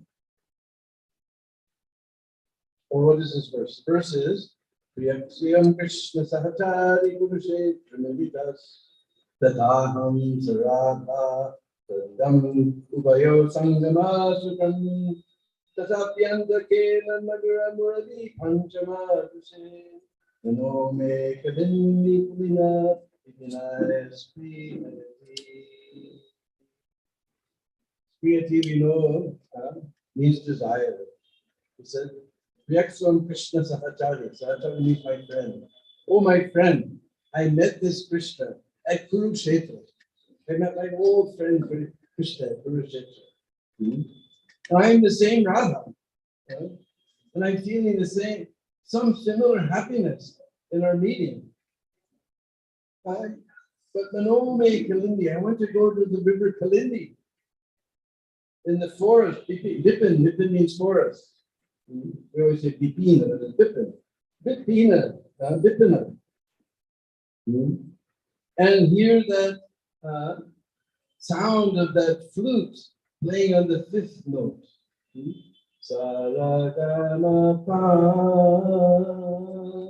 I want to hear that fifth note on his lovely flute. I'm just desiring this. Mahaprabhu is totally struck how he's understood his heart. He says, unless you've given his mercy, it's not possible. So we say, Chaitanya no Bhista. The dearmost desire within the heart of Mahaprabhu has been understood by Sri. He's established, based on this dear desire of Mahaprabhu, he established this Krishna conscious movement in this material world. So later he was writing this Vidagna Madhav and Lalita Madhav. Actually, he was writing one drama, but on his way to Puri, he stopped near Katha, one place is there, Satyabhama. And Satyabhama came and said, don't take Krishna out of Vrindavan. You divide your play in two. Lalita Madhav and Vidagna Madhav. So he divided it in two. So he spent some time at Puri writing this drama. I've heard that he finished writing his work at Terkadam. So, but he started it there in Orissa, mostly in Puri. So one day, Mahaprabhu, as we heard, he used to come and visit. He brought Ramananda Roy. Because Ramananda Roy is very expert in relishing ras. So he wanted him to appreciate the writing of Srila Rupa Goswami. So he brought him there to Rupa Goswami's Bhajan Kutir at Siddhapur.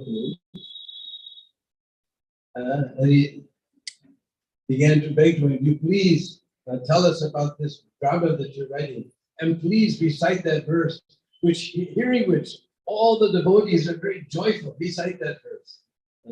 Rupa Goswami put his head, he said, come on, go on. And he said, what is that? Tunde Tundavani Vati Tanute Tundavati Lavde Karna Kroda Kadambati Gatayate Karnarvade Baspiyam Cheta Prangani Sangini Vijayate Chavindriyananditi No Jane Janita Kiyati Ramatai Krishniti Varna Dvai Krishniti Varna Dvai. Varna means letter. By two. I do not know. No Jane Danita Amrita. How much nectar is in these two letters? Krishna. When I sing this name, Then I want Tundavali. I want to have a whole bunch of tongues just to taste this nectar. Tundavali, Tundavali, when it's dancing on my tongue. I want to have Tundavali, I want to have so many tongues. Karna, we know Karna means ear. Karna Krodha Karandani Katayate. Karnar Budeva Sriham. When it enters into the hole, my ear, then he says, billions.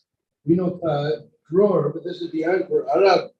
He said, I would have billions of ears to relish that nectar.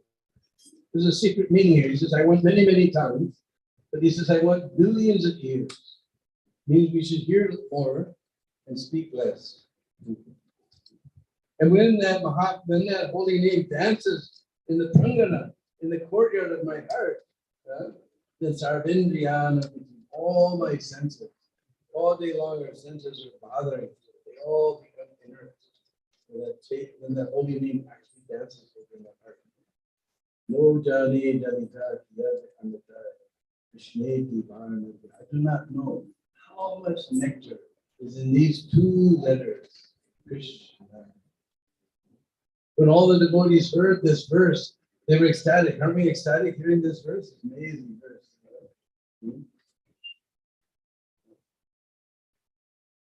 So then Ramananda Roy goes on asking him so many questions. How do you introduce the verse? Who are the characters? Then he asks, tell me, what is the mantra for giving honor to your Istade?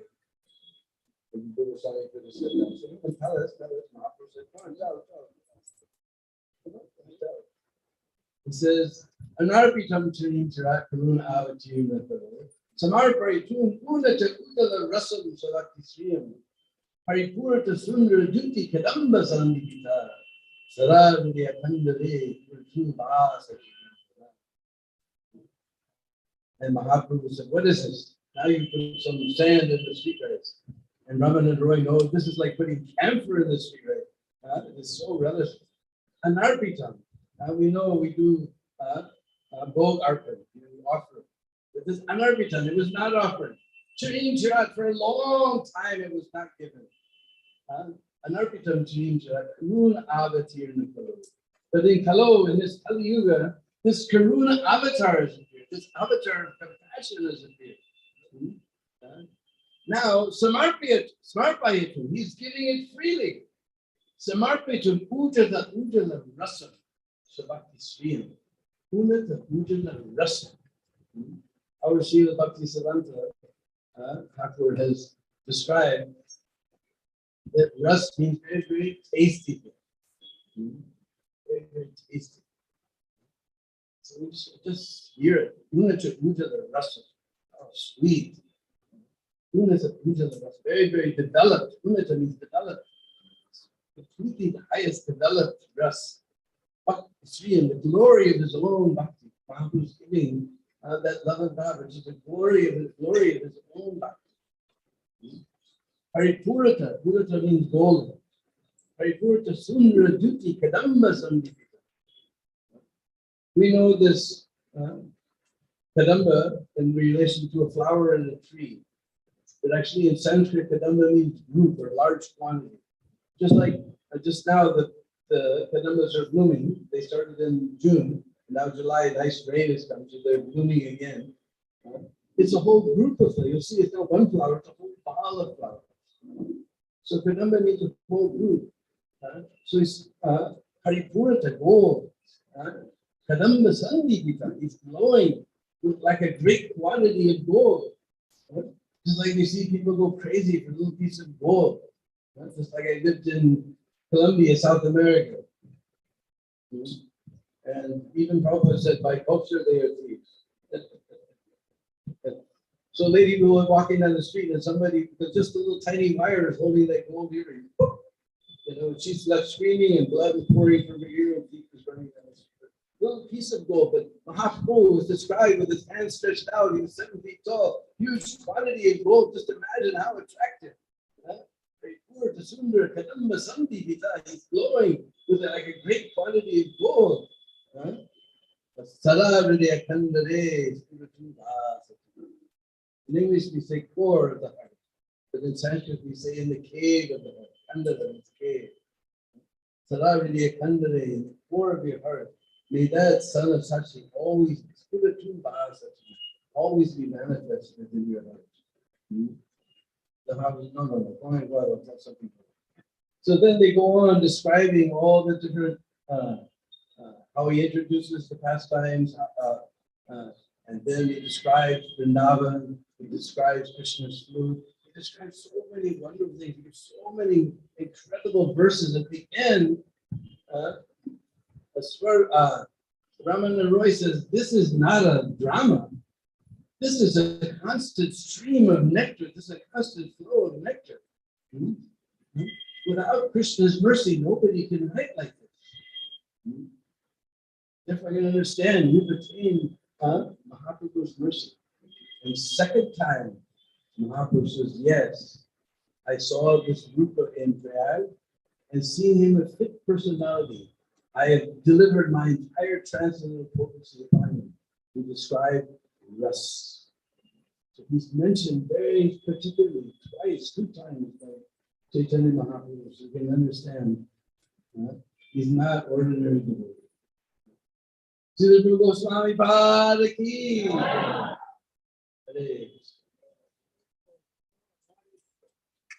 Hare Krishna. These were the nectar verses compiled so beautifully by Srila Rupa Goswami. It is said that actually tomorrow is the day for the verses, right? Tomorrow we have a session called Outpourings of Devotion, in which we will hear some of these exceptional compilations by Srila Rupa Goswami. It is said that there was a constant pouring into his mind of beautiful glorifications of Krishna, glorifications of Vrindavan. He would compile verses practically the whole time,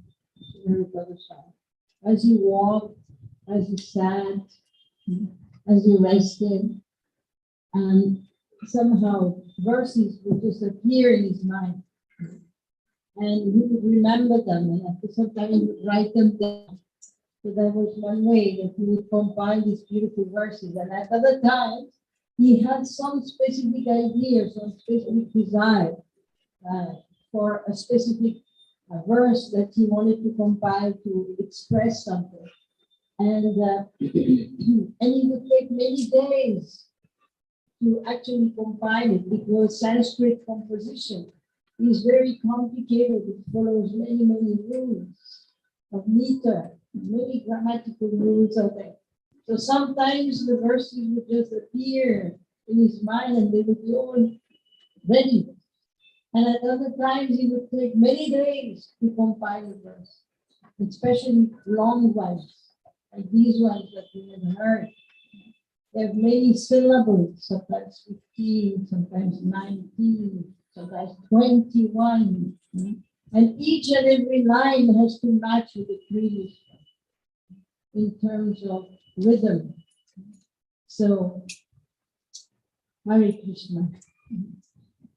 We are going to hear the glories of Rupa and Sanatan now via the medium of a beautiful song by Narottam Thakur, sung by our Shyamananda Prabhu. So let us all sing the glories of Rupa. Hare Krishna.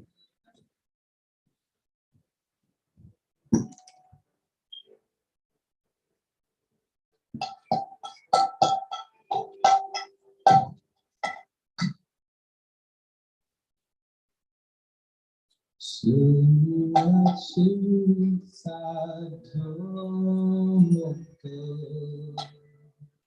Ale Sarvanja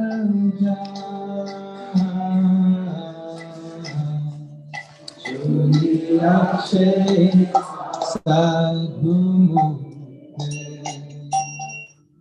Ale Sarvanja Sri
I have heard from the mouth of the saintly devotees that everyone says that the mercy of Srila Rupa Goswami, that by the mercy of Srila Rupa Goswami, one may approach the lotus feet of the divine couple.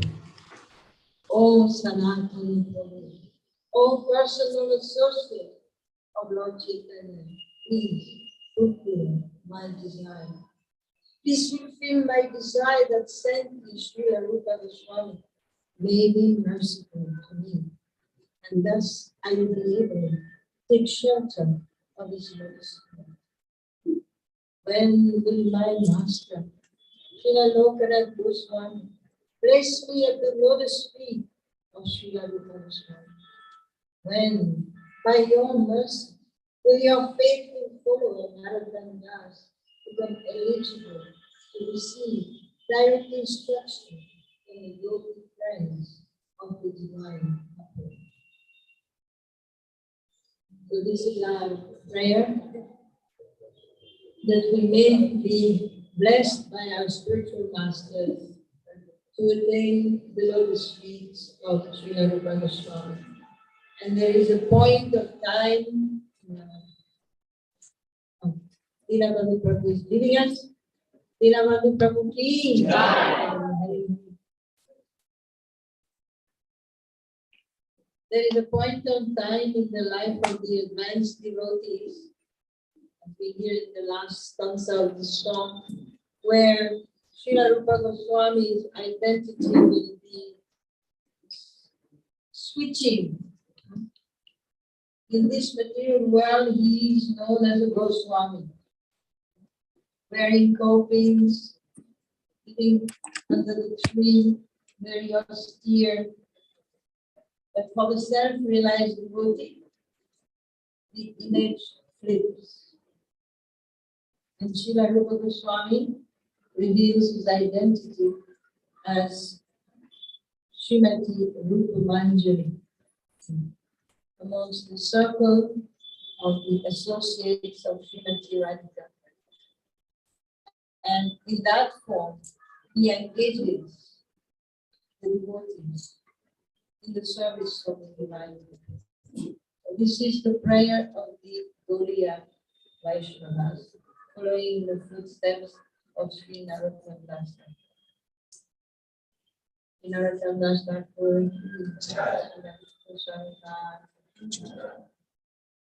Next, we are going to hear from His Grace Mukundadatta Prabhu.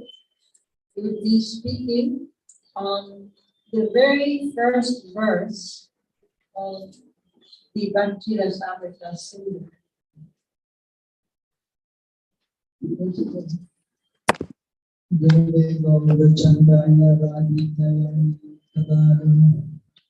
Krishnaya Krishna Bhaktaya Parabhaktaya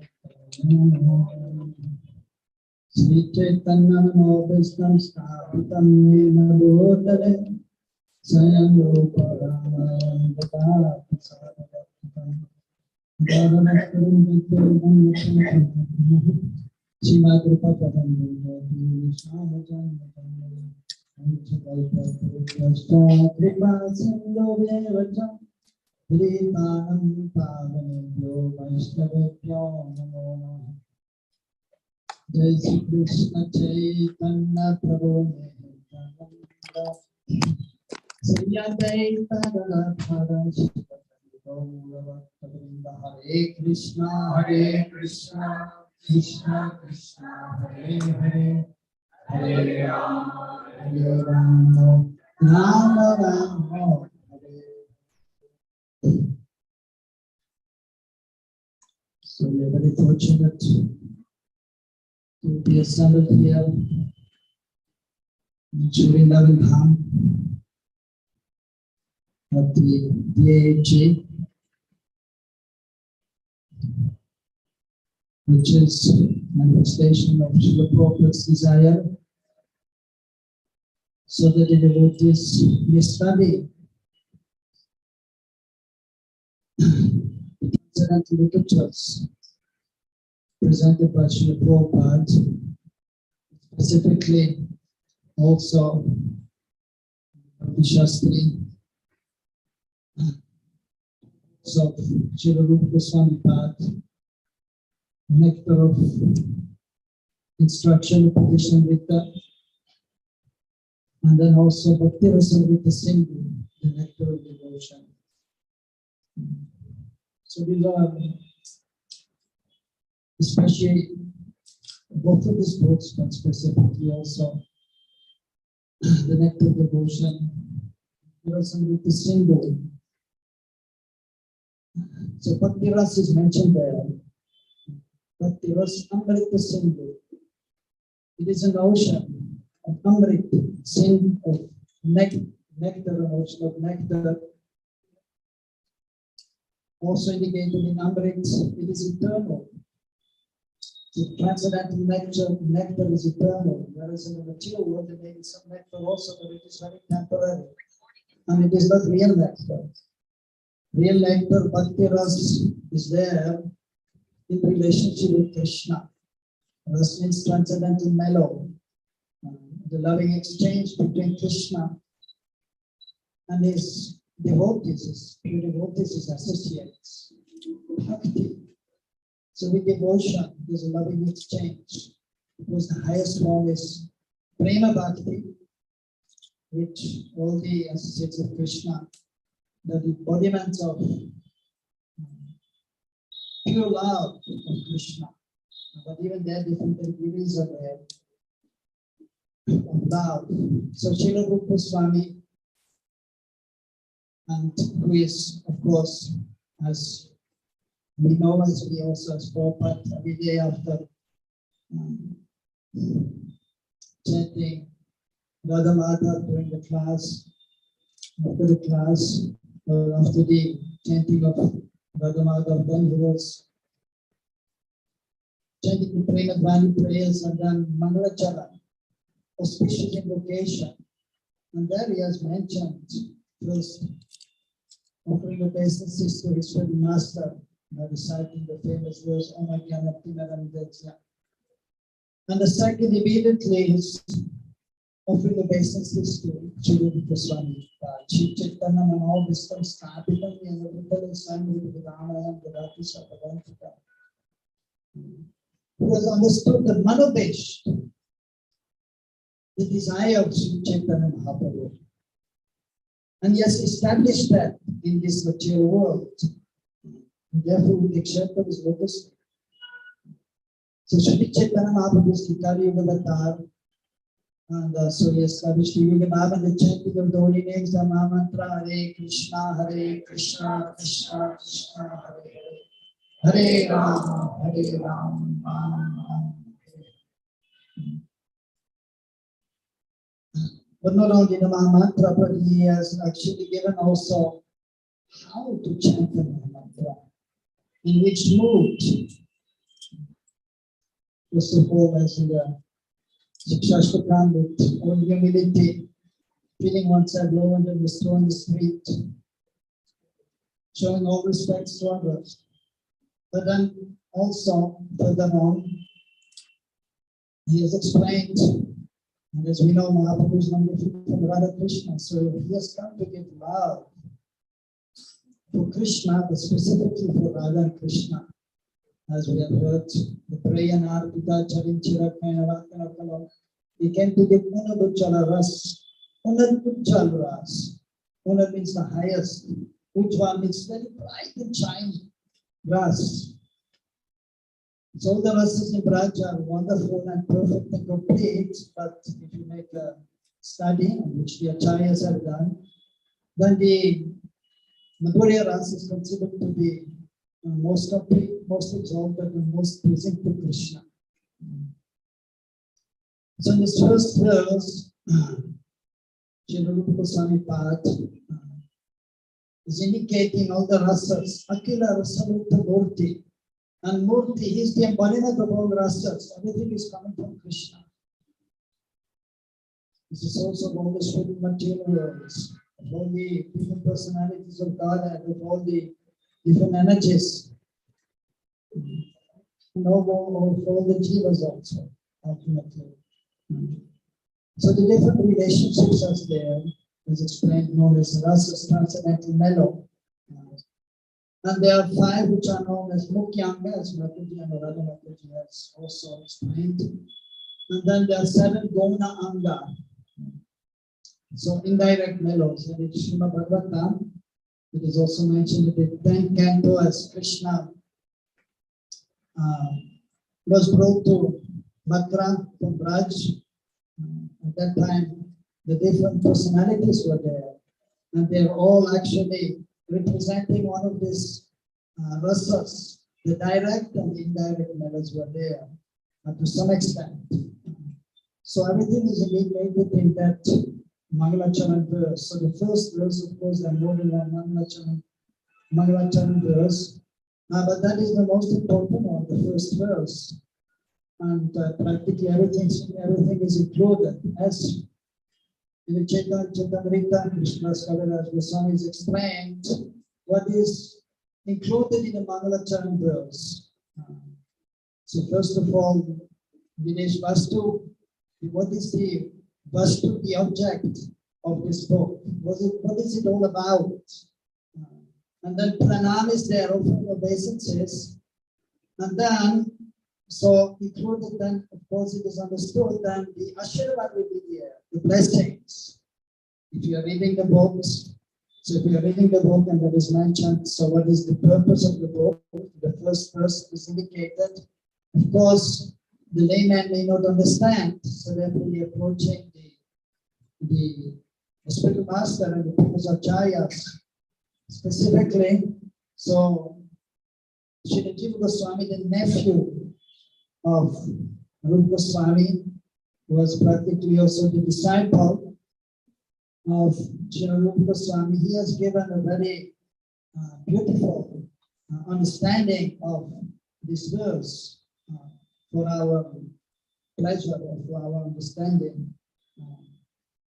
And so, by hearing this verse and then by hearing the Bhakti Rasamrita Singh, we will clearly understand the purpose of this book and what is, of course, Mahaprabhu's gift and what we can achieve by studying the book, by following this book.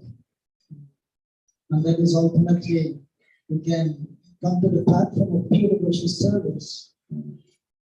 And so that is a complete mercy of the Lord. And as we know in the Bhakti Rasamrita Sindhu, that the different stages are explained for devotional service. Sadhana Bhakti, which is divided in two, Vaidhi Bhakti and then Raghunaga Bhakti and then Bhav Bhakti and then Prema Bhakti. So that is ultimately all indicated in the Manucharan verse. Akila Rasamrita Murti. So Krishna is the embodiment of all this rasa. He is reciprocating with his associates, but not only with his associates, but even with the sadhakas who are practicing devotional service. There's a reciprocation, and Krishna is, and as we know, as Acharyas have told, Prabhupada has explained, when we take one step towards Krishna, he will take 10 steps towards us. So even in the beginning stage, we can already experience some relationship with Krishna by chanting glory names, by serving the deities under the direction of the Supreme Master, and by Rupa Goswami's mercy. And so also Prabhupada is explained, and his acharyas, that ultimately, so we are following Rupa Goswami and we are known as Rupa Vaishnavas. As Sadhaka, we are following Rupa Goswami. And then in the more advanced stage, as Mataji was also mentioning, then it will be clear that we are following the footsteps of, we'll try to be under the guidance, without the mood of Sri Rupa Manjari. So Rupa Goswami's Rupa Manjari, Sri Gauranga is very, very dear associate of Sri Chaitanya Mahaprabhu, as we have heard, Kripapatra as the actually, as we say, Krishna Kripa Srimurti, the Spirit Master is the embodiment of Krishna's mercy. So Sri Chaitanya Mahaprabhu is the embodiment of Sri Chaitanya Mahaprabhu's mercy. Even Jiva Goswami has revealed, for example, the first verse of the Srimad Bhagavatam, Satyam Param Dhimahi, we meditate on the absolute truth.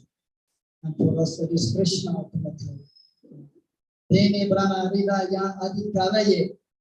So the knowledge was given to Lord Brahma, the first Kavi, transcendental poet, the Acharya of the first Guru in our Sampradaya. But he has indicated that actually that verse, the first verse of the Srimad Bhagavatam, refers to also Sri Chaitanya Mahaprabhu. Tene Marama Ya Adhikari, he was giving this knowledge to Rupa Goswami, and as we have just heard also now, and he was invested with this power to write transcendental literatures, to establish the last holy places, to reveal the last holy places in Braj, and specifically also to give this Rasapatra is known as Rasacharya. So it's helping the sadhaka to come to this stage of pure devotional service. We know that the three stages are there: Sambandha Jnana, Videya Jnana, Prayojan Jnana. And Sanatana Goswami is explaining it's considered Yachaya for Sambandha Jnana, establishing our relationship, helping us to understand our relationship with Krishna, helping us to understand we are not his body. But then, so that we may come to know quite quickly and understand. But then the crucial thing is actually the execution of devotion service. And then the goal, so which is Prayojan, pure devotional service that is, well, it is near, but still at the same time it's really far also. It is not so easily achieved. And we have to execute devotional service nicely. So therefore, actually, is a Videya, the process of devotional service, how to actually execute devotional service so that we can progress from the beginning stage, and Rupa Goswami also explained, and the same method devotion from Shraddha to praying. So first we must have faith, and then in the association of the sadhu and the mercy of Rupa Goswami, then we can perform our devotional service, and then we become free from the anarthas, unwanted things which are almost unlimited. And after the ability to cross that stage, it will take time. But if we have pursued, we have to be strong, and we have to be fixed, and we have to be very enthusiastic, as Rupa Goswami is explaining in Shaitariyat, in active devotion, and we have to be very, very patient. Always in the company of the advanced devotees and executing devotional service. And then gradually we can advance from one stage to a higher stage and then to the highest stage. So, Akila Rasamrita Murti. So Krishna is reciprocating even in the sadhakas very much when they are engaging in devotional service, and we can certainly experience. Then what to speak then with those who are on the platform of pure devotional service? What to speak those who are eternal associates? And then what to speak of the devotees who are the most exalted? Akila Rasamrita Murti. And so that is, preliminary is there, everything is there in this first line, Akila Rasamrita Murti. From Shraddha to the highest stages and explaining the different rasas. Thus, the Shanta, Dasya, Sakya, Vatsalya, and then even the Guna ras, but then specifically, then is, as in indicated in this verse, that he wants to get what Mahaprabhu also wanted to give, the Mula ras. So that is the mood of the gopis. So that was explaining that Prasimara, Ruchi, Udha, Taraga Padi, Kalito, Shana Lalito, Radha Prayam, Vidur Jayati. So here Vidur Jayati, so all glories to Vidur the moon. So here that is referred to Krishna. Krishna, of course, is known as Krishna Chandra, also very, very beautiful. And so Krishna is known as Shama Sundar. That is the famous, the favorite name of the gopis. Krishna has so many names: Gopinath, Govinda, Krishna, Yashodanandan, and so on. But the name Shama Sundar is the most beloved name of the gopis. They like to address him as Shama Sundar, Sham, Shamananda, we are Sham, and they are relishing that name. And Krishna, of course, is reciprocating with that. So, Vidu, so the moon, as we know, is giving light at night time, but only when the full moon is there, there's more light, otherwise the light is very less. But if you compare the moon and the sun, so the sun is giving more light than the moon. But at the same time, we also appreciate the moon, especially in the summer when it is very hot. Then you really appreciate the moon. And at the night time on full moon Purnima, and the devotees who like to do Parikrama of Vrindavan and Govardhan, They will do parikrama of Vrindavan and Govardhan on the full moon night because during the day it is too hot.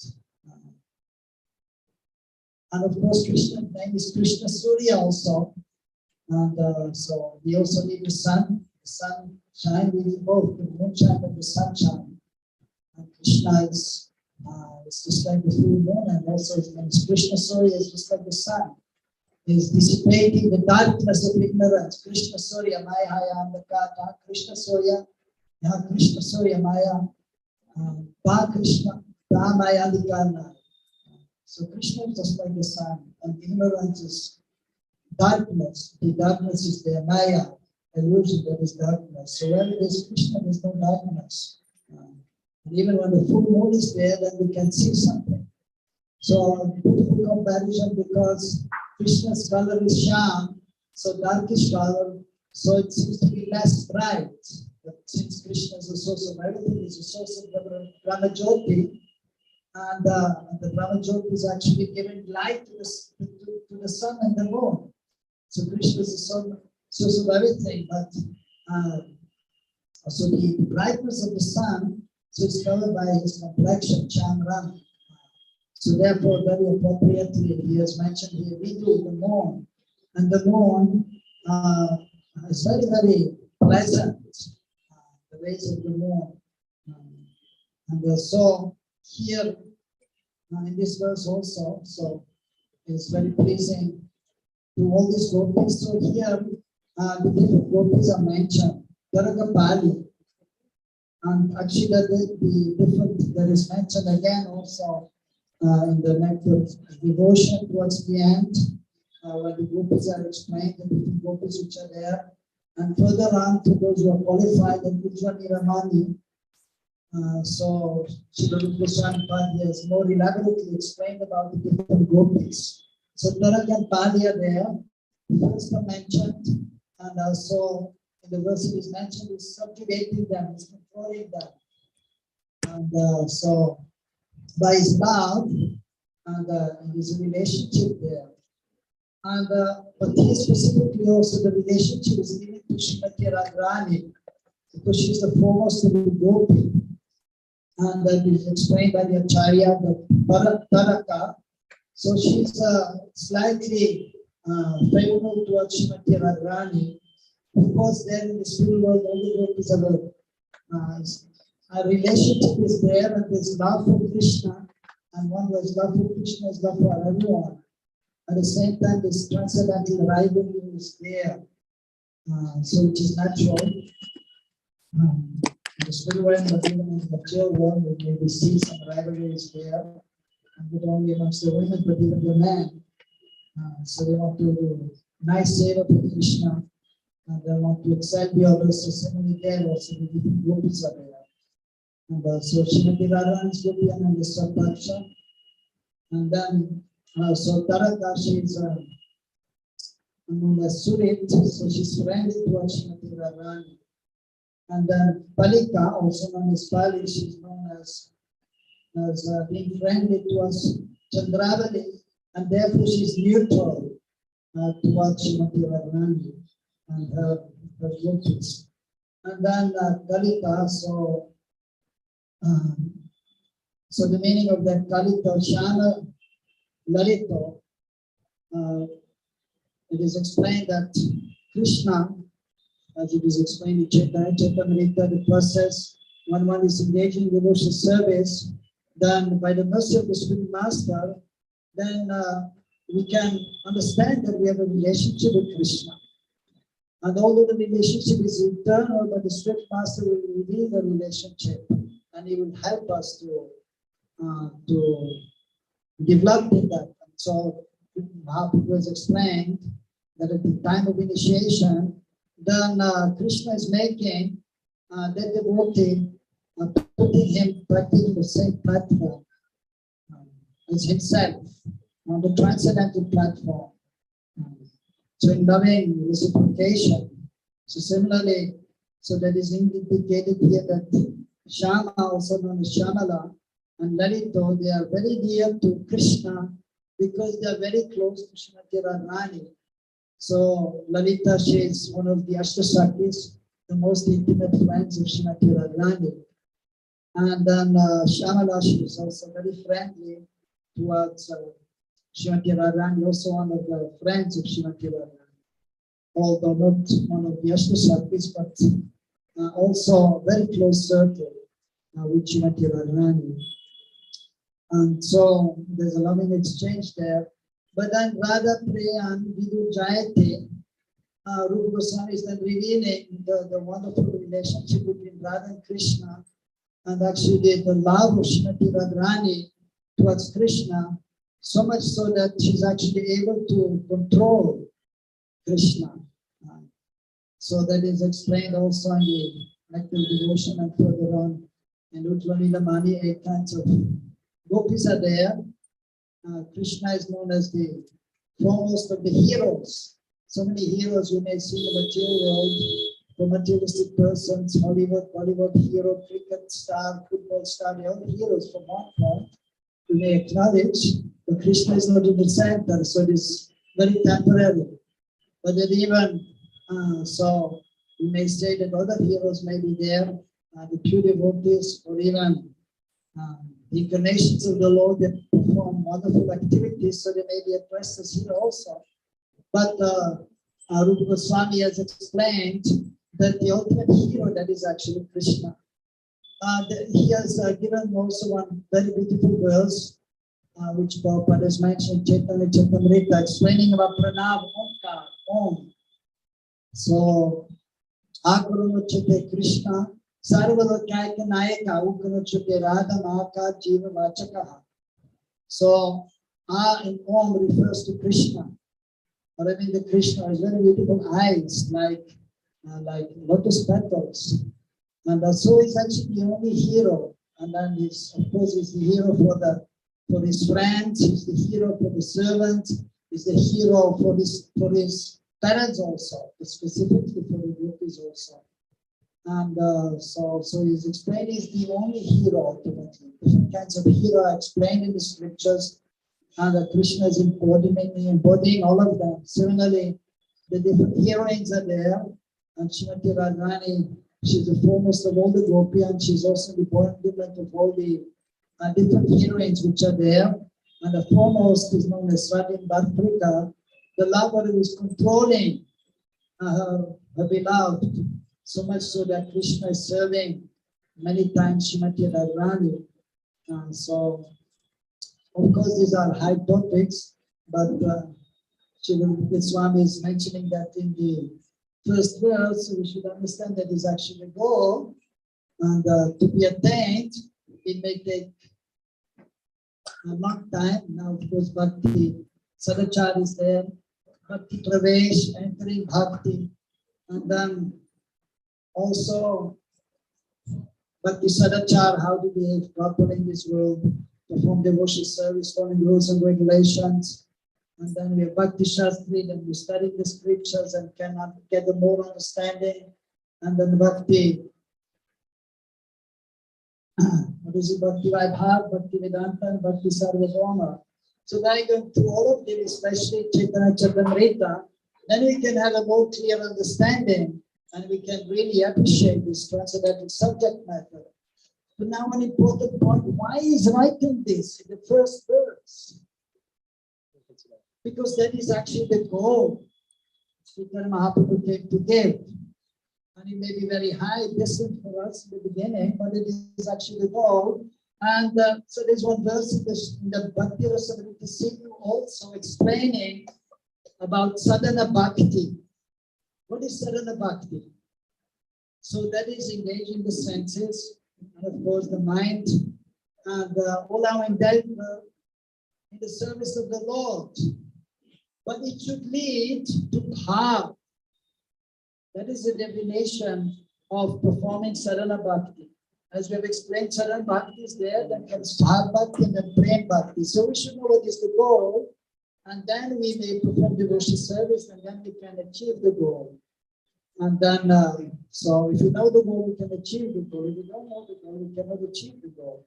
If we want to go somewhere, we want to go for some pilgrimage. Where we want to go, to Mayapur or to Puri, so we have to know where is our goal, and then we can try to get a train ticket, and then we have to, nowadays we have to still have maybe the test, and maybe not anymore. But so there's a process. So there's a process how to achieve the goal, but we must know the goal, and then we try to follow the process, and then we can achieve the process. So Rupa Goswami, in the first verse, he has explained everything, actually has indicated everything, but specifically what is the goal in our Gaudiya Vaishnava Sampradaya, which Sri Chaitanya Mahaprabhu came to give. Hare Krishna. Hari Hari.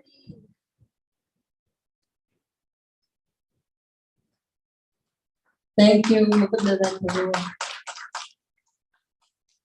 for this elaborate explanation of the Akila Rasamrita Murti verse, the first words of the Bhakti Rasamrita Sindhu. Hare Krishna Shamananda Prabhu. And we would like to welcome second Mukundada Prabhu. Actually, first. This is the first one, and this is the second one. So this is Mukundada Prabhu, disciple of Srila Prabhupada, and we are very, very happy to welcome him, I think for the first time, maybe in the VIC on this wonderful occasion. Mukundada Prabhu is a very Shastri person, and so we are waiting to hear from him.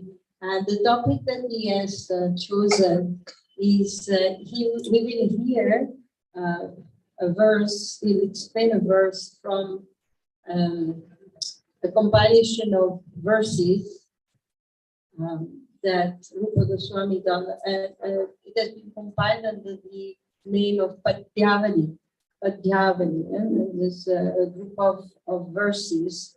Most of these verses are not, they are actually not compiled by Srila Rupa Goswami, but they are gathered by him. Very important verses. So let us hear from Mukundada Prabhu.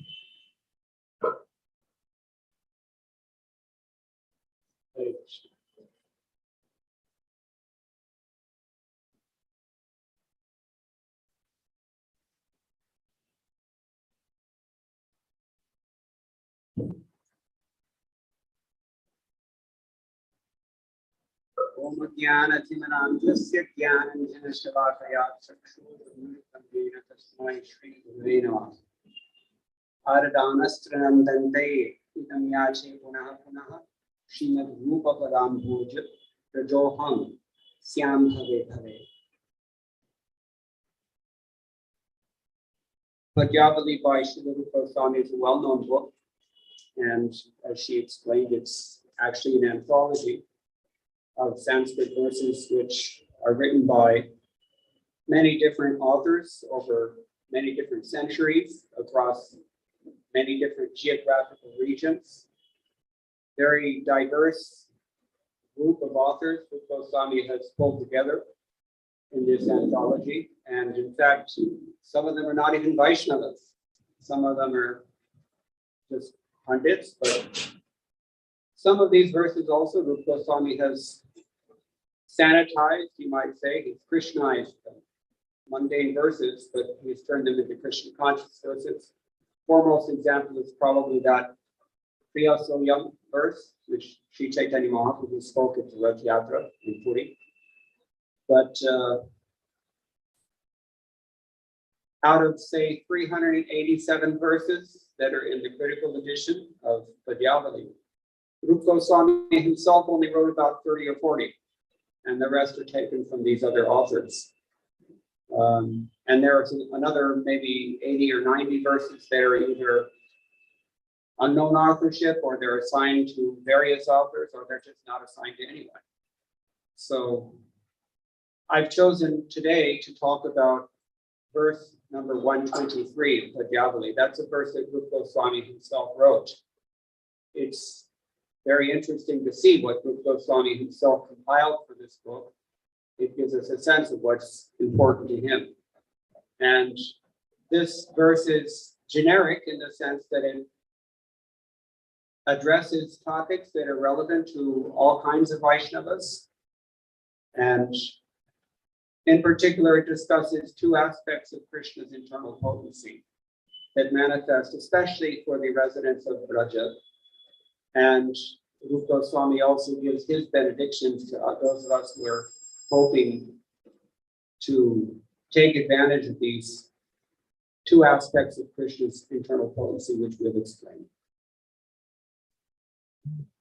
The verse, Bijam mukti tororanartha patali nistarakam tarakam dhama prema rasasya vanchitadhya sampadakam parakam etad yatra nivasinam udayate chichhakti vritti dvayam masnatu vyasanani mathurapuri savashriyam cha kriyat. This means Taraka. Taraka is the seed of liberation and the deliverer from a multitude of anarthas. That's called Taraka.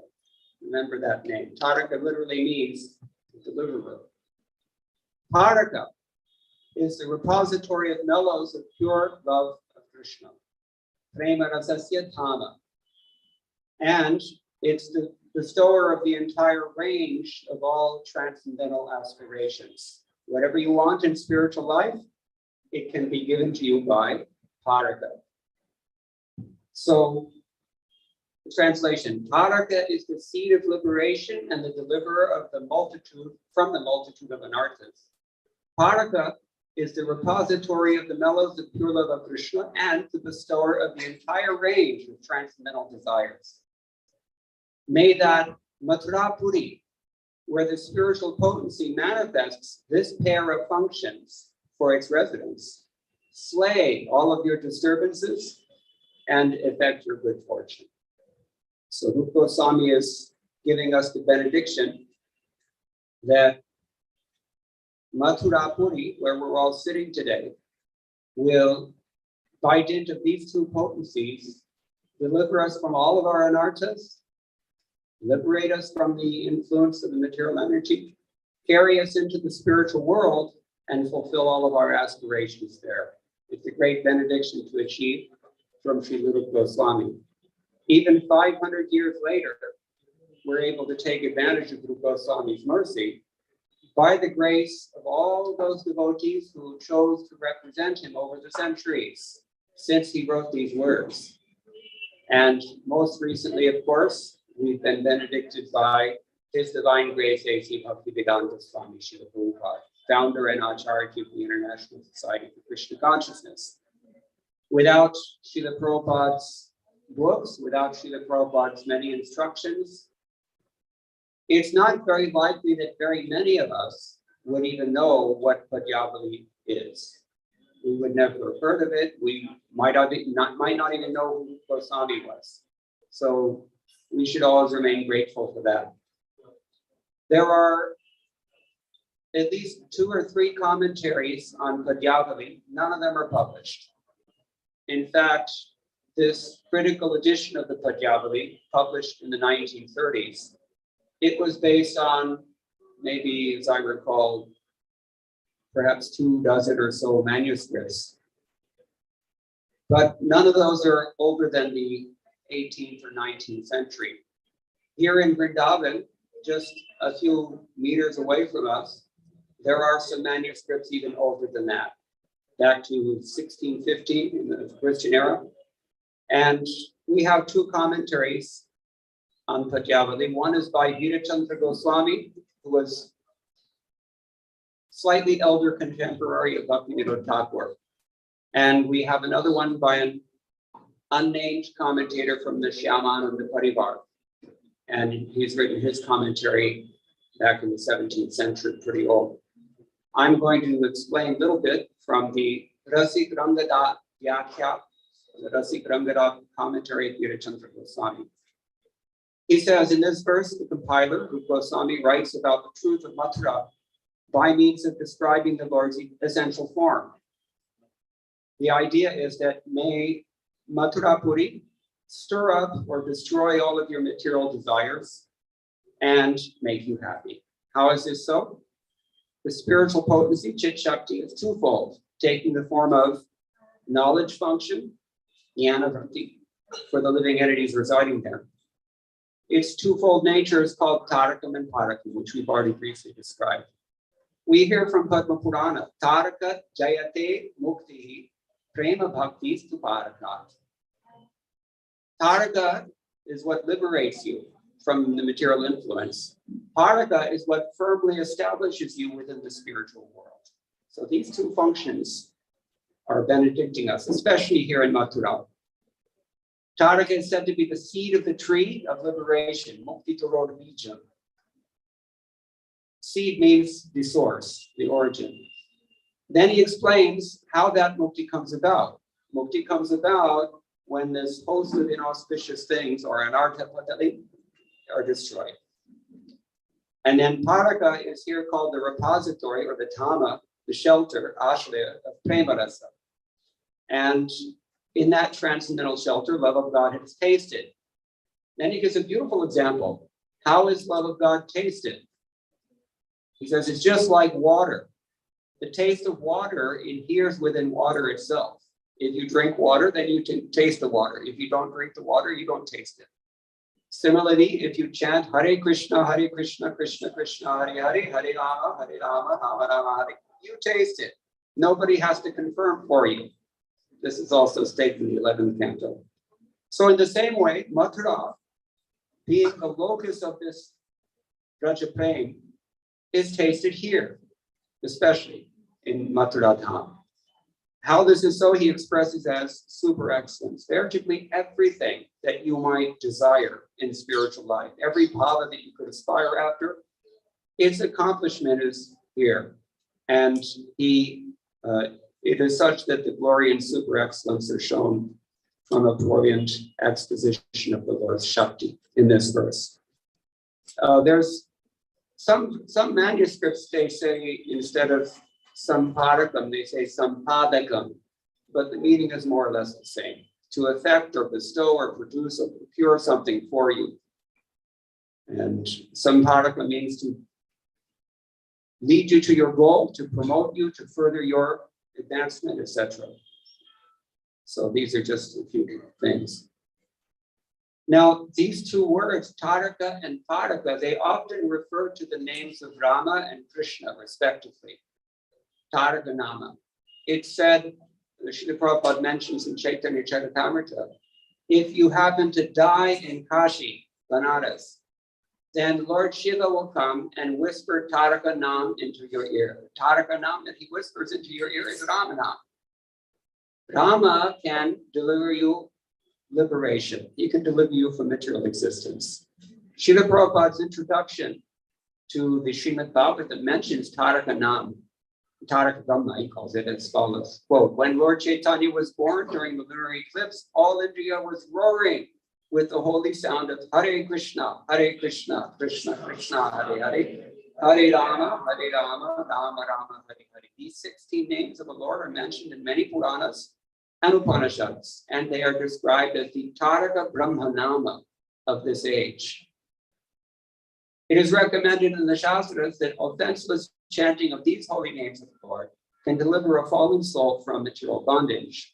There are innumerable names of the Lord, both in India and outside, and all of them are equally good because all of them indicate the Supreme Personality of Godhead. But because these 16 are especially recommended for this age, people should take advantage of them and follow the path of the great acharyas who attain success by practicing the rules of the Shastras or the revealed scriptures. In Chaitanya Charitamrita, Untitled Chapter 3, text 257, Srila Krishnadas Kaviraj Goswami also says, Mukti hetu ko taraka hai na Rama nam, Krishna nama paraka haya, kare premadhan. Means the holy name of Ram certainly gives liberation, but the holy name of Krishna transports one to the other side of the ocean of nescience, and at last gives one ecstatic love of Krishna. This is why we say that Ram is giving you Taraka and Krishna is giving you Paraka. Now, we know that there's a perverse reflection of this in the material world. What is that perverse reflection? How do you fall into Maya? How do you come into this world? Maya, Mahamaya, has two aspects. What are those? Two functions of Mahamaya. Prakshepaatmika Shakti, Avaranatmika Shakti. One of them throws you into this material bondage, and the other one thoroughly entangles you within it. In exactly the same way, these two inverse functions, Taraka and Paraka, they pull you out of the material world and they drown you in spiritual ecstasy. This is the result of chanting Hare Krishna. When Srila Prabhupada says chant Hare Krishna and be happy, it's very simple. But this is how it actually transpires, according to these statements of Shastra. So these two are also just hinted at only in the Srimad Bhagavatam. It's almost as if it's a secret that is very confidential. We don't want to talk about it too much. We don't hear about it too much also. But in 12th canto, chapter 3, text 51, Kaler dosha nidherajan asti hyeko mahadgunaha kirtanareva krishnasya mukta bandha param brajet. Do baatein hain, na? One is mukta bandha. You're liberated from your bondage. And the other one is param brajet. You get the supreme thing. Does it sound familiar? It sounds like Taraka and Paraka now. So this is the point. Srila Prabhupada confirmed this understanding in his purport to Srimad Bhagavatam, 10th canto, chapter 3, texts 34 and 5. One cannot expect to undergo tapasya to get Krishna as one's child. He's talking about Vasudeva Devaki.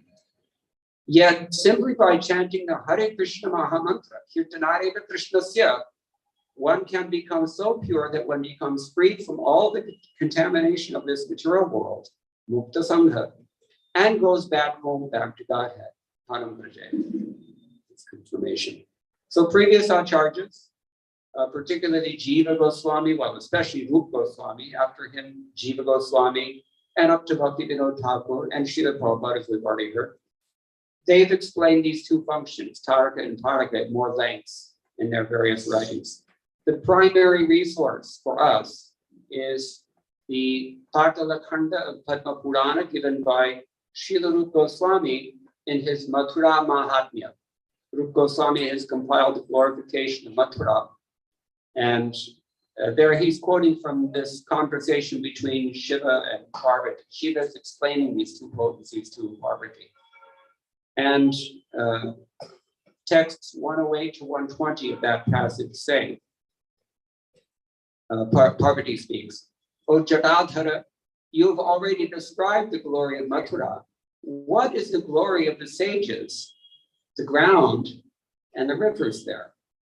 What's the great glory of Krishna there? Sri Mahadev replied, O girl with a beautiful face, this is not the glory of ordinary ground, rivers, or sages. This is the glory of Lord Vishnu's Taraka potency. The glory here is also manifest from a potency.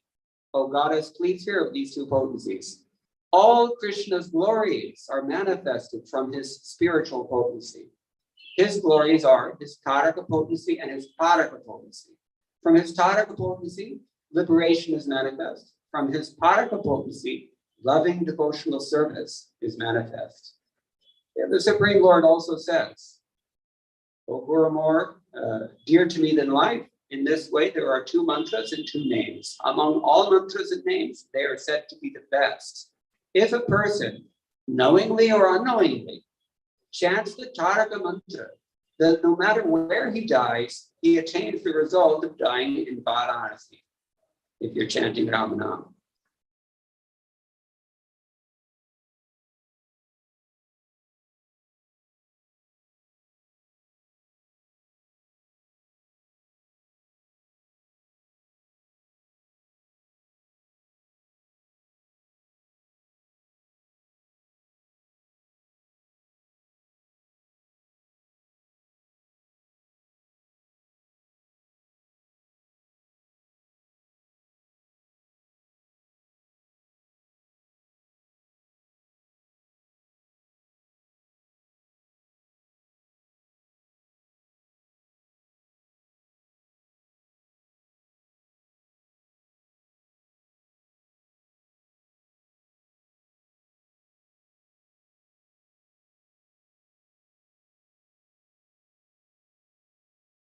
Prema bhakti, or devotional service and pure love of God, is of two kinds. That attained by hearing about me, and that attained by seeing me. A person who has thus fallen in love with me becomes filled with a bliss that never breaks. Sometimes he sheds tears, sometimes he overcome with love, sometimes he faints, sometimes he glorifies me in song. End quote. So this is the description that's given from Padma Purana by the grace of Rupa Goswami. Jiva Goswami also describes the same things more briefly in his Krishna Sandarbha, Anucheta 82. He mentions there that Ramchandra liberation from material existence through Taraka, and Ram's holy name is famous as Taraka Nam for that reason, while Krishna's name is Taraka. Of course, Krishna's name is also Taraka. It has to be so, since Swayam Bhagavan displays all his potencies in full. So whatever Ramchandra can do, certainly Krishna will also do. If you're chanting Krishna's name, you're also chanting Taraka Nam. Sometimes when we hear the glorification of this Taraka Nam, that can take you to even to Matharavas, that's what we're talking about, assuming that you're chanting without offense under proper guidance. So since, only Krishna confers Vrajaprem. You cannot get Vrajaprem from any other incarnation. Only Krishna gives this. Bilva Thakur has said this. Many great acharyas have confirmed this idea. So only Krishna confers Vrajaprem, thereby displaying greater potency as the full-fledged Swayam Bhagavan. Just as the Lord's various non-different forms nonetheless display different degrees of his eternal and limitless potency, so do his various abodes. So this is one reason why Rupa Goswami can glorify Mathura the way he does in this verse. The Lord's abode, the Lord's name are not different. But what you can get from Mathura is different than what you can get from Ayodhya, etc., etc. Now, one might wonder why this verse describes these Taraka and Taraka as functions of Mathura rather than functions of the holy name, which is what we usually hear. And especially that would seem to be the most direct thing to do, considering that the Yuga Dharma is Harinam Sankirtan. So one immediate explanation is that Rupa Goswami wrote this verse especially to glorify Mathura. His purpose was to glorify Mathura. We know this because this verse also appears in his Stavamala, in one of the songs in Stavamala, which glorify Mathura, Mathura Stava, text number 3. This verse is that text. So he wanted to emphasize, but because it was also relevant, he's quoting it here in Padyavali. Srila Prabhupada said that whatever one does in Vrindavan town produces the fruit, same fruit that you would get elsewhere through the same devotional service many times over. And that necessarily means also that our chanting is more effective in the town than it is anywhere else. Srila Rupa Goswami glorifies the potency of Mathura in Bhakti-rasamrita Sindhu, 1.2. I think it's 235 to 237. And there he's again citing from Padma Purana. He says, quote, "What wise person wouldn't take shelter of Mathura, which gives the 3 goals to those who want them?" What are the 3 goals? Well, we hear Chatur Purusharthas, right? That's easier. Dharma, Artha, Kama. Those are the 3 goals. Throughout Vedic literature, we have groups of 4 that actually mean 3 plus 4. This is one of those examples. We also have 3 ashrams plus sannyas, which is considered to be outside. Many, many such categories. But 3 goals. This is referring to the karmis. The karmis are only interested in dharma, artha, and kama. Now, actually in 2022, it's very difficult to find bona fide karmis. What do we get instead? Vikarmis. So, when we entry-level Krishna consciousness, man, we first have to chant Hare Krishna until we qualify to understand what karma is. And then we can worry about transcending that. But most of us have no idea that human life is not biologically defined. Human life is defined in terms of your adherence to Shastra conjunctions, which is why Krishna says in chapter 16, for example, Tasmat Shastram Pramanam Te Karya Karya Vijanataha. After having described all the demoniac qualities, he points out that this is the antidote. Just do what you're told to do in the Shastra. Then you'll be elevated. It's automatic. All right, so three kinds of goals are there for the ordinary people. We're striving to become ordinary.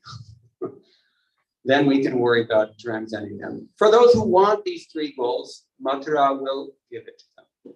If that's all you want, you'll get it from Vrindavan Dham. If you want liberation, then Mathura will also give you liberation. For those seeking mumukshus, means those seeking liberation, you'll get it from Mathura. But for those who want pure devotion, Mathura will give you bhakti. Mathura Puri ki jai, Rajathan ki jai. So blessed is Mathura, greater than Vaikuntha. Devotion to Hari comes about by residing there for a single day.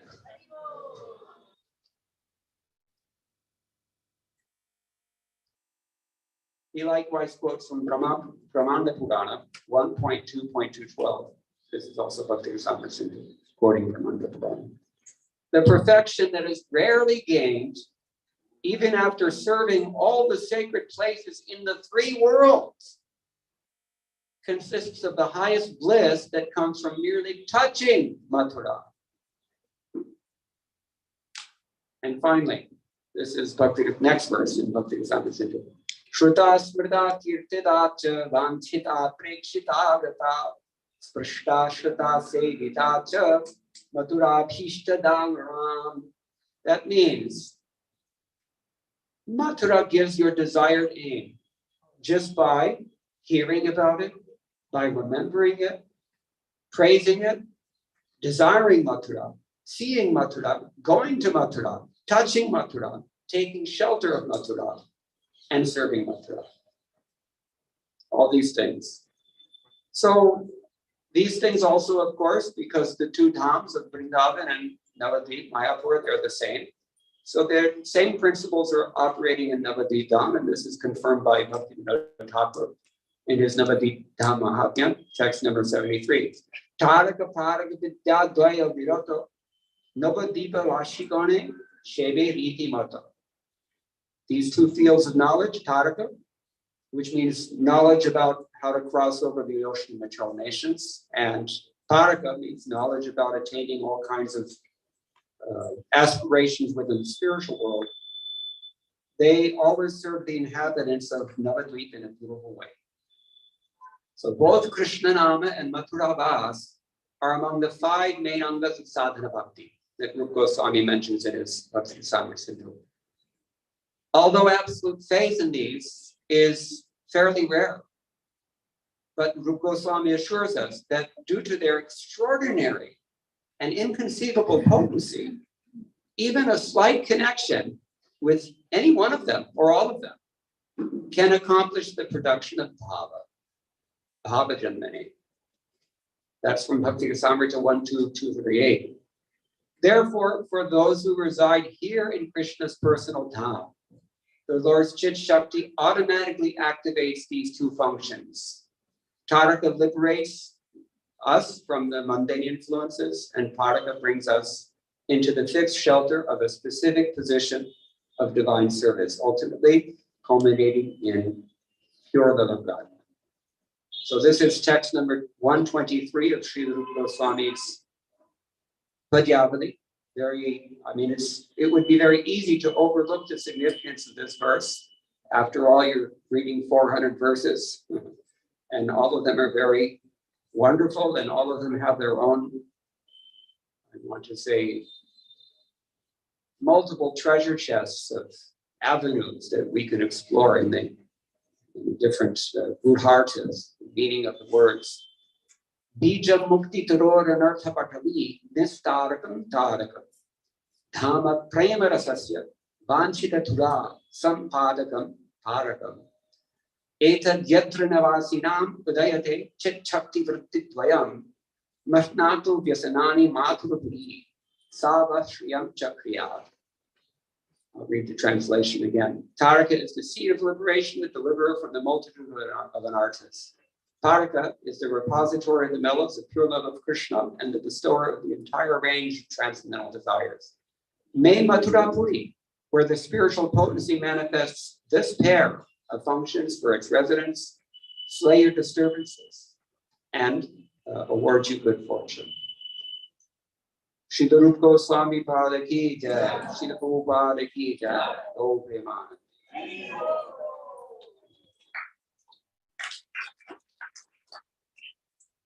Shall I ask the questions or how does it work?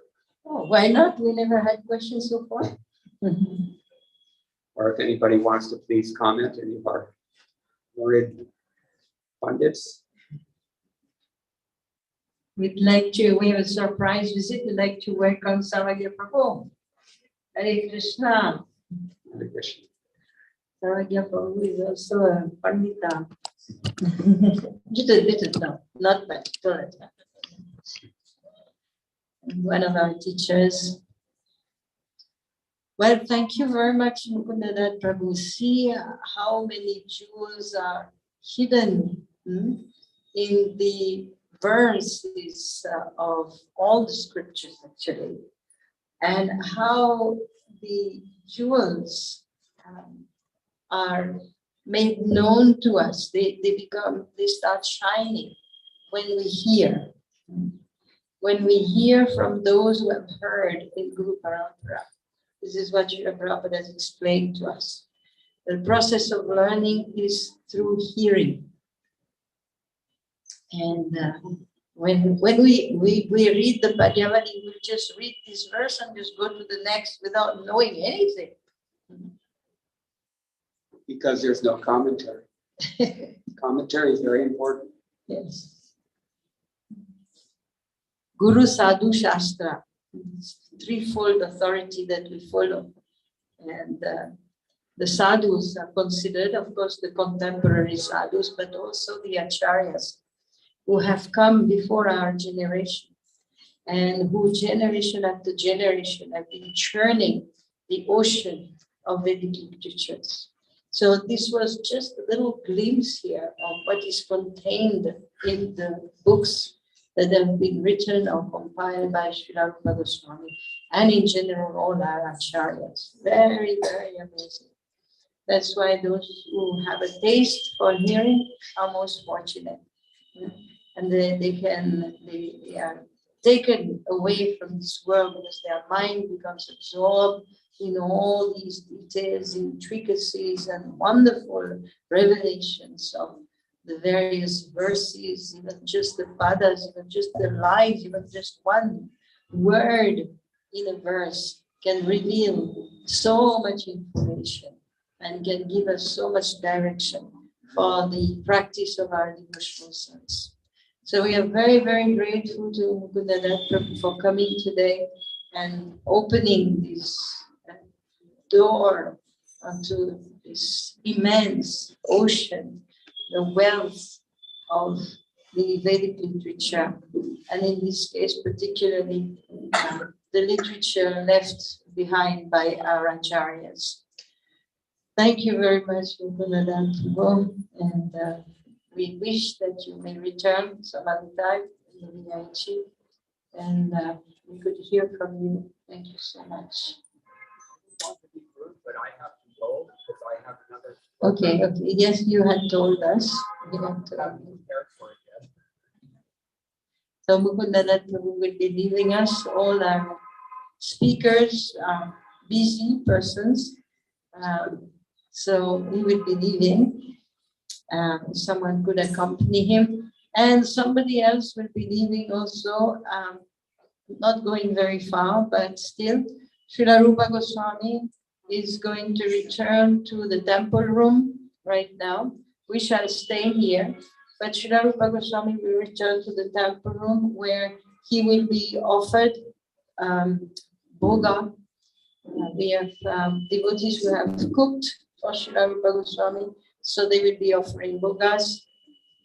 I request the devotees who are involved with taking Srila Rupa Goswami and Srila Prabhupada back to the temple room to please come forward very quickly, start the kirtan and everything else which is required.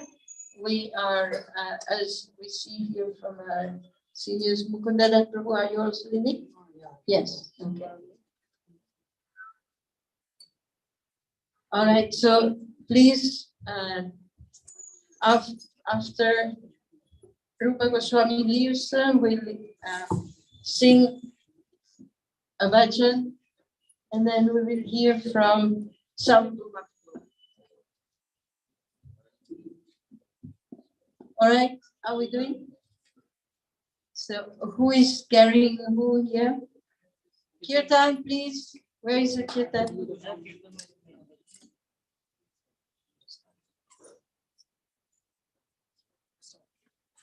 So you can maybe use Nityananda Prabhu.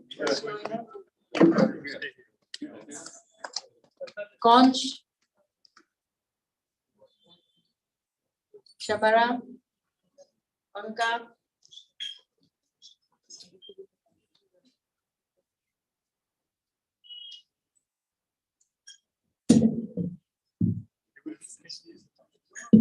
you used to take care of somebody comes admit. Never. They might come to you show admit. Kirtan, please start. Hare Krishna, Hare Krishna, Krishna Krishna,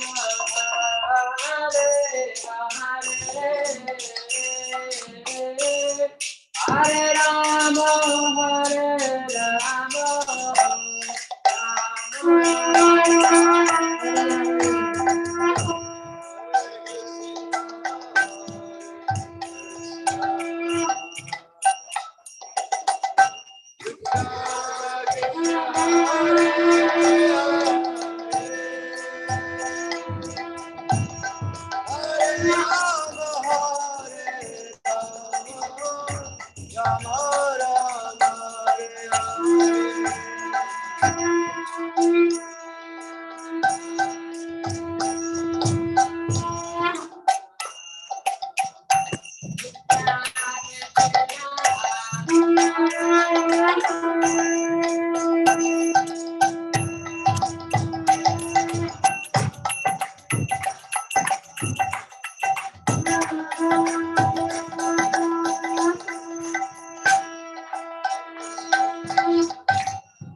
Hare Krishna. We lament the departure of the previous acharyas. They appear in this world, give their teachings, contribute to our life in such a significant way. So when they leave,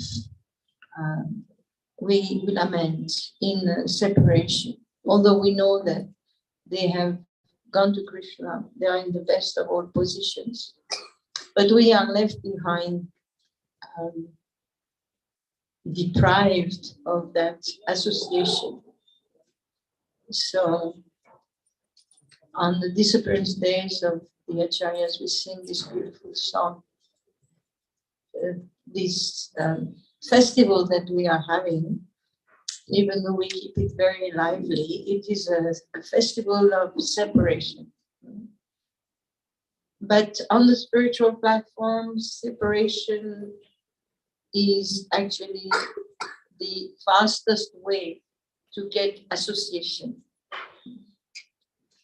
Because when we remember the beloveds, then we have them very close in our heart. So by developing this feeling of separations for Srila Rupa Goswami, we can enter into his presence. We are now going to hear from Sarvabhauma Prabhu, who is going to speak on the contribution of Srila Rupa Goswami, and we are most grateful to Sarvabhauma Prabhu to be with us throughout this session today. Hare Krishna. Hare Krishna. Hare Krishna, Prashanna. Srila Rupa Goswami ki jai.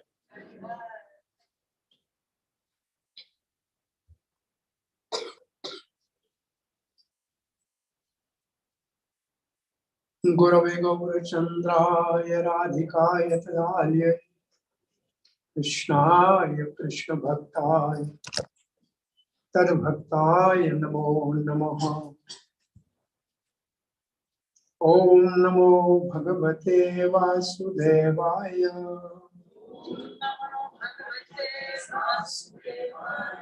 Om Namo Bhagavate Vasudevaya. Om Namo Bhagavate Vasudevaya. Krishnaya Vasudevaya. Devaki Nandanaya Cha. Nanda Gopa Kumaraya. Govindaya Namo Namaha. Namo Mahavadanyaya. Krishna Prema Pradayate. Krishnaya Krishna Chaitanya. Namani Gaurat Veshe Namaha. Sri Chaitanya Mano Abhishtam. Sthapitam Yena Bhutale. Swayam Rupa Kadamayyam. Tadati Swapadantikam. Sri Krishna Chaitanya. Prabhu Nityananda. Sri Advaita Gadadhara. Shivasadi Gaura Bhakta Vrinda. Hare Krishna, Krishna Krishna, Hare Hare, Hare Rama, Rama Rama, Hare Hare. Hare Krishna, you are all welcome for the second day of Rupotsava celebration by Vrindavan Institute of Higher Education, which is every year's very sweet, wonderful, enlivening festival.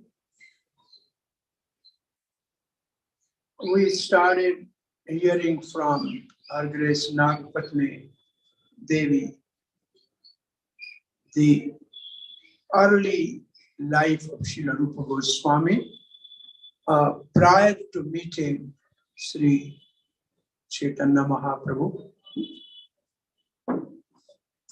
And that was only 25 years.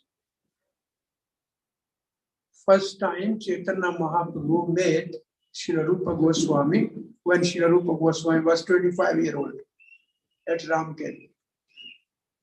And the meeting was so powerful. Within 2 years, by the age 27, Srila Rupa Goswami left his ministership and moved as a mendicant along with his younger brother and met Sri Chaitanya Mahaprabhu at Prayagraj that we heard from Anuradha. The meeting of Chaitanya Mahaprabhu with the Sri Chaitanya Mahaprabhu and Rupa Goswami's second meeting. And just after 1 year, third meeting was in Jagannath Puri that we have heard from our dear Dinmanu. And then after 20 years almost, when Rupa Goswami was 5-6 years of age, Divine Radha Govind Dev Ji appeared to him and he manifested Radha Govind Dev to whole world. This was the age to the, I say 46 was by that time. And even after 10 years, almost after that, Sri Rupa Goswami completed Bhakti Rasamrita Sindhu, the first verse of that Mangala chant we have heard from our dear Mukunda Datta Pujari. So, since morning, what we are hearing is all because of Sri Rupa Goswami. Right? Is it right? And then the wonderful compilation of Sri Rupa Goswami Padyavali of the verses just we are hearing from His Grace Mukundadatta Prabhu. And 2 months we were hearing at least 2 most important words. At least everybody, I think, got it. What are the 2 by the words? Taraka and Taraka, liberating, and Paraka, giving prem. Simply. So first you have to liberate, and then this is very simply written in Bhagavad Gita. Brahma Bhuta Prasanatmana Sochati na Kankshati. This is Tarak. You are liberated. Mad Bhaktim Labhate Param is a Parak.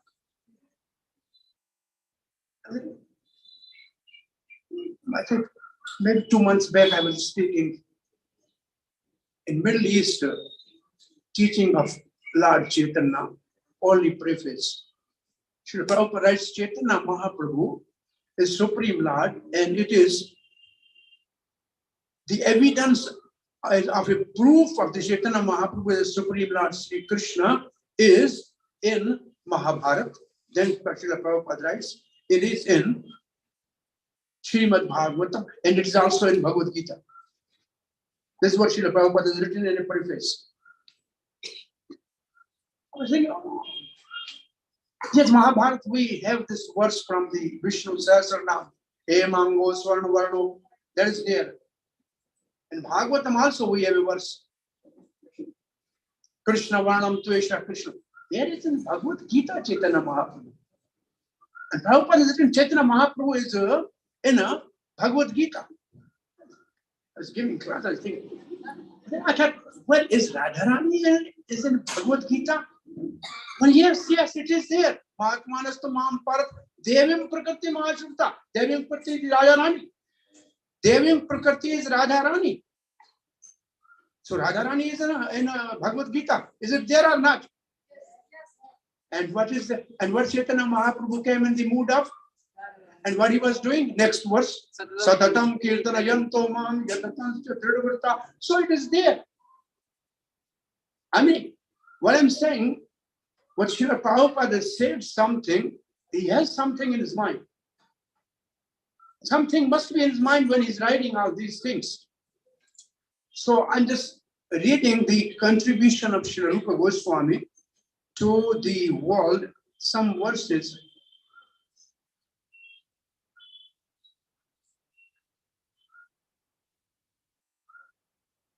Okay, this is the verse. Maybe I should start from Chaitanya Chaitamrita. Vrindaranyam, Vrindaranyam, Rasakeli Vartam, Kalena Luptam, Nijashaktim Utkaha, Sanchariya Rupe, Yatanota Punasa, Prabho Vidaho, Praga Ivaloka Srishtim. I'm reading translation and you can see the Prabhupada's forecast about Srila Rupa Goswami.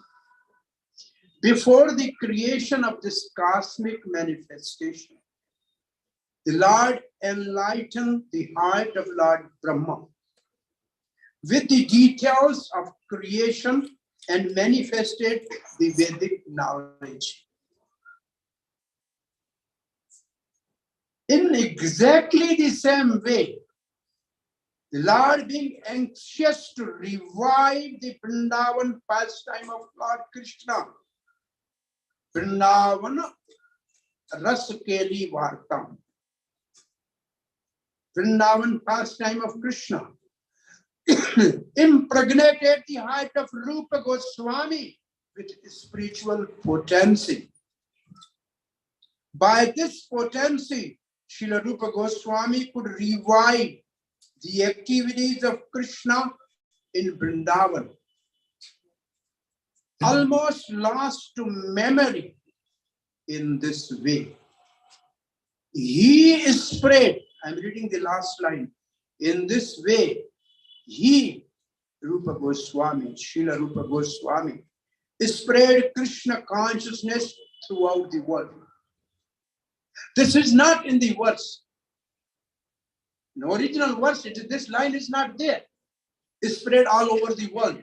So what Srila Prabhupada is writing something, the message which Srila Prabhupada is giving, he has spread Krishna consciousness all over the world. Rupa Goswami never left Vrindavan. He lived 27 years something, his first portion of life. The next, almost 69 total years, Rupa Goswami had his pastime on this planet. So 29, I say how many more years he was in Vrindavan only? How many years? 47 years, I think. 47 years he was in Vrindavan. So how he spread the Krishna conscious movement all over the world? So here is a beautiful couplet written. There's an Sri Chaitanya Agya Paye Bhagavata Vicharya Jata Bhakti Siddhante Rakhani Taha Uthaya Koto Nij Granthe Kori Jata Jive Dila Prema Chintamani. This is Radha Vallabh Thakur is writing that receiving the order of Sri Chaitanya Mahaprabhu, Srila Rupa Goswami, he led into the mine of devotional conclusions, which is found in the Srimad Bhagavatam. Extracting the essence of these, he compiled all those jewels in his own books.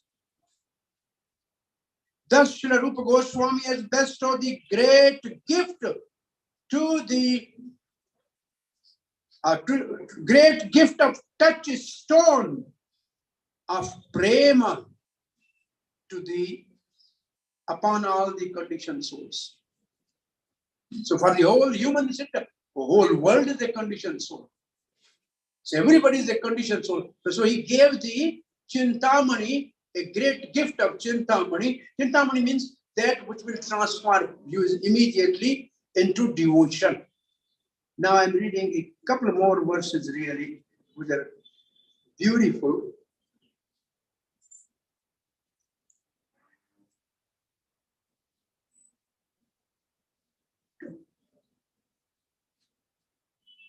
Now this is Vishwanath Chakravarti Thakur.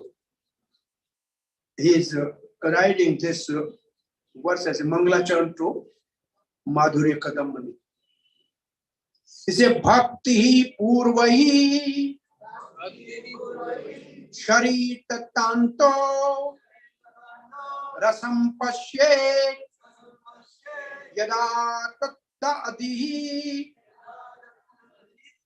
Tam Nomi Satatam Rupa Nama Priyajana Hare. He said, many Mahajans, great souls, took shelter of Bhakti Devi in previous ages. But in this age, by the mercy of Supreme Lord's dearest confidant, we are blessed to experience Bhakti Devi's full mercy in the form of Rasa Tattva. Again and again offer my obeisances to Srila Rupa Goswami. There are many previous acharyas, but the Rasa made available to the world in a present age, and what is next written by the Bengali poetry by another wonderful Vaishnava, he says, Yana Kali Rupa Sarirana Bharta Yada Yana Kali Rupa Sarirana Dharta. If Rupa Goswami has not appeared in this age of Kali, Tana Braja Prema, then who will know the love of Vrindavan? Tana Braja Prema Mahanidhi. Mahanidhi means greatest treasure. Kothari ka kona kapata udharata. Who would have opened the door of the treasure, the great treasure of Vrindavan Prem? Yanakali Rupa Sarirana Dharta Tana Braja Prema Mahanidhi Kuthara Kona Kapata Udharata. Who would have opened the door? The next is Nira Khira Hamsa Pana Vidyan Kona Prithaka Kari Payat. Who would have separated this Gyan, this Karam, separate from the Bhakti, like the swan separate the milk from the water? He has done that great job. From all these scripture, he has extracted the essence of Bhakti. Okay. Just as the swan separated milk from the water, he separated the rasa to test them, abandoning everything. He performed bhajan in Vrindavan and wrote his transcendental literature. Ko sab tyaji bhaji Vrindavan, ko sab tyaji bhaji Vrindavan. He left till the ministership. Mandala Pati Devaral, great minister. Sharani Tuchavat, they gave up and they did the bhajan for 47 years in Vrindavan. And then what they do? Ko sabha grantha vicharita nana shastra vicharita nipuno. Who would have done that? Now we are so easy. Google, tell us what. There was no Google when Rupa Goswami was here. And he was reading all the books and noting each line and finding out what is where and what is most important, which correspond to this. And Bhakti Rasamrita Sindhu, he has quoted so many verses from all these scripture. So they have actually gone through all these scripture thoroughly. And the next verse is, I'm just escaping one verse. Ko janata mathura vrindavana. Ko janata prachakita. Ko janata radha madhavarati. Ko janata soi pri. Who could have understood Krishna's Leela in Mathura and Vrindavan? How could we have known the sweet loving exchanges between Radha Madhav? Rupa Goswami has made this available to the whole world. So the contribution of Srila Rupa Goswami to the whole world is seen presently by the contribution of Srila Prabhupada establishing Krishna conscious movement. And Srila Prabhupada very humbly write, which is a letter, which is now the preface of Nectar of Instruction. This Krishna conscious movement is conducted under the direct supervision of Srila Rupa Goswami. So Srila Prabhupada did it all under the direct supervision of Srila Rupa Goswami. How? Through his devotional literature. Everything what we follow, that is given by Srila Rupa Goswami, so we are called Rupa Anuga. All the followers of Chaitanya Mahaprabhu, they are called Rupa Anuga. So we all are Rupa Anugas. And then Bhaktisiddhanta Saraswati Goswami Srila Prabhupada has written a few wonderful lines as it.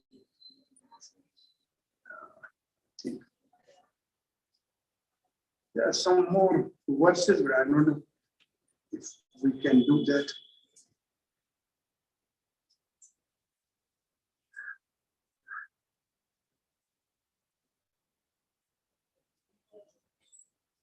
Okay, this already our Shamanand has nicely sung. Suniyache sadhu mukhe bale sarvajana Sri Rupa kripa mile yugala charan. That is also the part of this one. So only we can get the mercy of Yugal Prem by Rupa Goswami. Now I'm reading Bhaktisiddhanta Saraswati Goswami writes, only in Srila Rupa do we find what kind of devotional service we should offer Sri Chaitanya. There is, he teaches us what it means to perform pure devotional service, which is natural to the soul. We can never repay in our unlimited millions of lifetimes, even 1/100th of portion of the amount of debit we have incurred at Srila Rupa Goswami's lotus feet. Srila Rupa Goswami Prabhu's Bhakti Rasamrit Sindhu is the sole compass for pure devotional service. Regarding Srila Rupa, he writes, as dead body has no value, remember this, as dead body has no value, so living being has no value if he does not subordinate himself to Rupa Goswami. Bhaktisiddhanta Goswami says, human has no value. He's like a dead body if he's not taking shelter of Srila Rupa Goswami.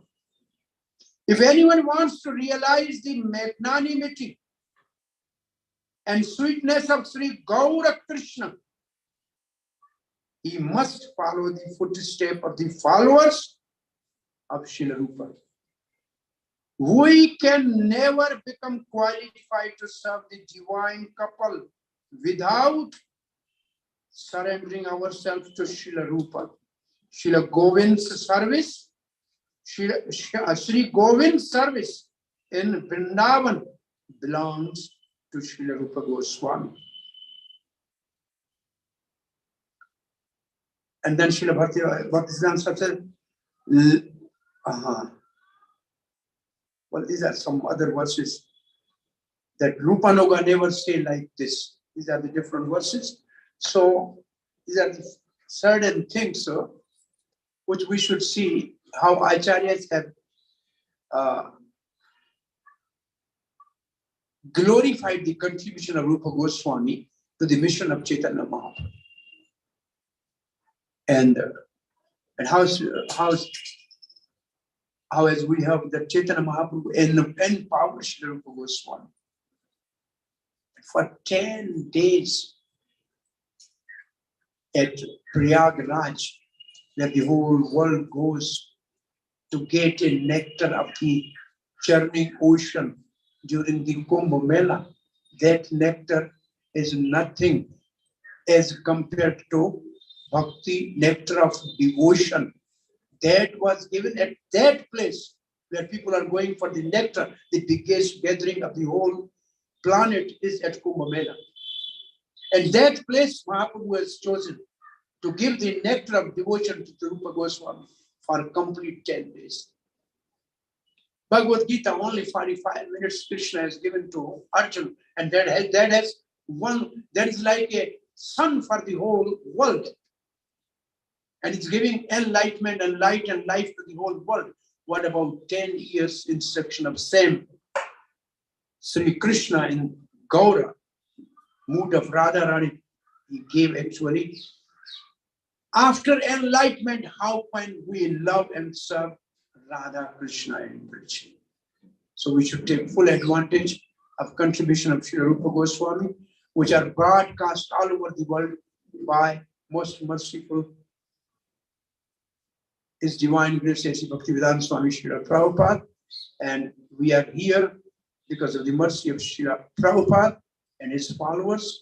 And it's all because of Srila Rupa Goswami's contribution of literature. And Srila Prabhupada was weeping and crying and sweeping in front of Srila Rupa Goswami's Samadhi for months in and out, day in and day out for every. You might have read this. Somebody living next to the Radha Damodar, every night, middle of the night, he was hearing sobbing and crying. He wanted to sleep, but one night he got up and saw this Abhay Babu, he was sweeping, Swamiji was sweeping and crying. How can I accomplish what my spiritual master has given me? Ultimately, Srila Rupa Goswami has empowered Srila Prabhupada to spread this movement all over the world. So this is the great contribution of Srila Rupa Goswami to the humanity. Now it is in the hands of this generation, which is serving within ISKCON, to spread it more. And that glory of Rupa Goswami and Sri Chaitanya Mahaprabhu Sankirtan movement should go for 10,000 years and in the midst of all these different wars which are going on in the world. They have a bombs to throw and we have nectar to throw. Let us throw the nectar of Rupa Goswami and make the world peaceful. Hare Krishna.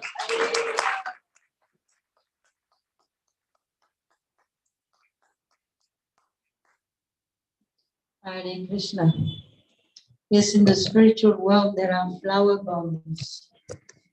They make flower bombs, the anjaris and the sakis. They take flowers and put them all together, back them, and then they throw it and they explode in the sky. All the flowers come down. Flower bombs. So, well, somehow or other, we are hearing, and we have come to our last session, hearing the glories of Srila Rupa Goswami, his works. So, this is a good fortune actually that we could do that we could hear the glories of Srila Rupa Goswami. We are fortunate to study these books, and we are fortunate that Prabhupada has given us these books. The books of Rupa Goswami form the foundation of all our practice in Krishna consciousness. If we can just understand the nectar of devotion, or Bhakti Rasamrita Sindhu is divided into 4 different parts. And it's an ocean, it's an ocean. An ocean has somewhat 4 directions, right? It spreads into all 4 directions. So similarly, there is the east, there is the south, there is the west, there is the northern part. So the Bhakti Rasamrita Sindhu has been constructed like this in 4 different parts. And they explain all the basics of the practice of bhakti in the first part. And then the Rupa Goswami has gone into explaining the interactions of the internal potency, the workings of the internal potency, and the science of rasa in the other parts. We hear of bhava bhakti, and then we hear of prema, and all the different exchanges that the devotees have amongst themselves and with the Lord, with Krishna. It's very wonderful, very, very wonderful. So it is good fortune to hear about the person who has, as we heard, spread the Krishna consciousness movement all over the world.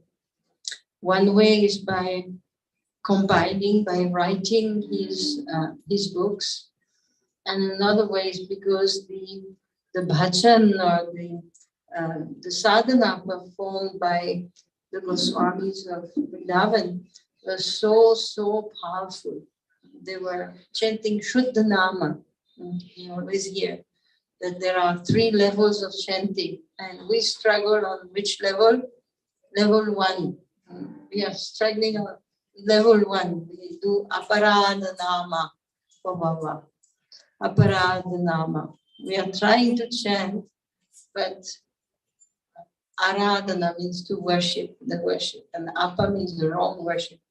So we are chanting the holy name in the wrong way most of the time, because we commit offenses, because we cannot be attentive.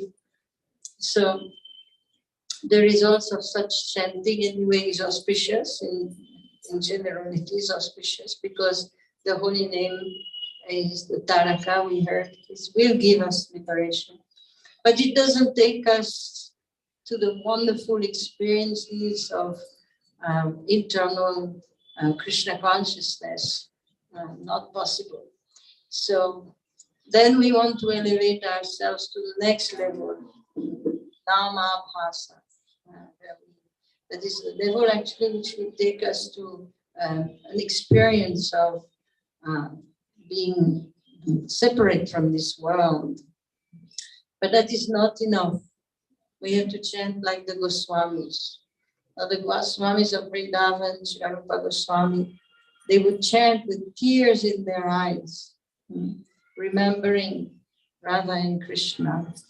They would chant with such outkantha, and such desire, such longing to serve Radha and Krishna. And service, as we heard Rupa Goswami express, there are two types of service. One is the service that we render to the Lord in this world, and which includes deity worship. We worship the Lord through deity worship, but also it includes all the preaching, all the serving the Lord through speaking His message, serving Lord Chaitanya, and spreading this message all over the world. But there's another type of service, which is the service we render on the transcendental platform, in our transcendental body, to the divine couple. So those who chant Shuddha Nam in Rupa Goswami, when they chant, immediately the entire benefit of the chanting of the holy name manifests. Shreya Gairava Chandrika Vitaranam. Here in the Shikshastaka, the chanting of the holy name, it's like being blessed by the rays of the moon. When the holy name is there, the internal potency of the Lord is also there. But neophyte devotees do not experience it. So when the moon of Krishna Chandra shines in the form of the holy name, Shuddhanama, in our heart, then the Chandrika, of the light of the moon, touches the lotus of our heart and causes the white lotus of pure devotion to expand, to open, and the desire to transcendentally serve Radha and Krishna in our original relationship with them awakens within the heart. So we follow the 6 Goswamis of Vrindavan. They have themselves written that one should live in Vrindavan, and while living in Vrindavan, one should fix one's mind on the associates of the Lord, on the followers of the Lord, and the associates of the Lord. And by so doing, we will gradually obtain the wonderful fruit of Prema Bhakti. So we meditate on that. It is true, as Mukundada Prabhu was saying, that first we should stop being vikarmis and understand what is a good karmi. But we want to go much beyond that. And so we don't really meditate on becoming a good karmi, but we want to transcend all that. And we want to enter this wonderful realm of being a devotee of Krishna. This is what Prabhupada distributed all over the world. And his first lesson was, we are not this body. One who has not captured that truth cannot even start to practice bhakti. Because bhakti is the activity of the soul. It is not the activity of the body. So we meditate on that. And we We hear, we chant, we hear from the scriptures to elevate our understanding. The Krishna consciousness movement is not a folk movement. It's not something that we do for fun. It's not. It is a very deep movement. It is something which takes the spiritual out of its conditioning and frees one from the entanglement of the material energy. And this freedom is obtained when we come in touch with the internal potency. So Srila Rupa Goswami type of personality belonging to the internal potency. They are servants of Srimati Radharani. So today we pray to be blessed. We have heard the method. We pray to our spiritual masters to deliver us at the lotus feet of Srila Rupa Goswami. Thank you very much, all of you, for coming today. Sarvabhauma Prabhu mentioned this is the second day of the festival. That is true. For those who keep in touch and who are tuned in, yesterday we had the first phase of the festival at Srila Rupa Goswami's Samadhi at the Radha Damodar temple. We had kirtan for 2.5 hours. It was very, very wonderful because that place is so charged with the transcendental energy accompanying Srila Rupa Goswami. And today we were hearing, today is the Katha day, we were hearing about Sri Rupa. And tomorrow we will again be here. Tomorrow, very special day, Srila Rupa Goswami wrote books of philosophy, books of instructions, how to practice bhakti. But he also wrote beautiful praises and descriptions, praises of the Lord, praises of bhakti, praises of the Dham, and beautiful descriptions in a very poetical form. Even the Bhakti Rasamrita Sindhu has verses that are extremely poetical and beautifully composed. So tomorrow we will be diving into these the poetical aspect of Srila Rupa Goswami's works. We shall hear from the Stavamala, which is a compilation of many, many different verses. Ashtakas, if you know Ashtakas, is a poetry which has 8 different stanzas. So we'll hear some Ashtakas and some other type of poetries by Srila Rupa Goswami. Our speakers tomorrow will be a mixture of on-site and online. We will hear from Nityananda Prabhu, who is himself a Sanskrit scholar and very much interested in the poetical aspect of the works of the Acharyas. And we will hear from Divyambara Devidasi, all the way from New York City. Interestingly enough, both of them are connected to the international, to the BBT, Bhaktivedanta Book Trust International, connected to the Sanskrit section editing of the BBT.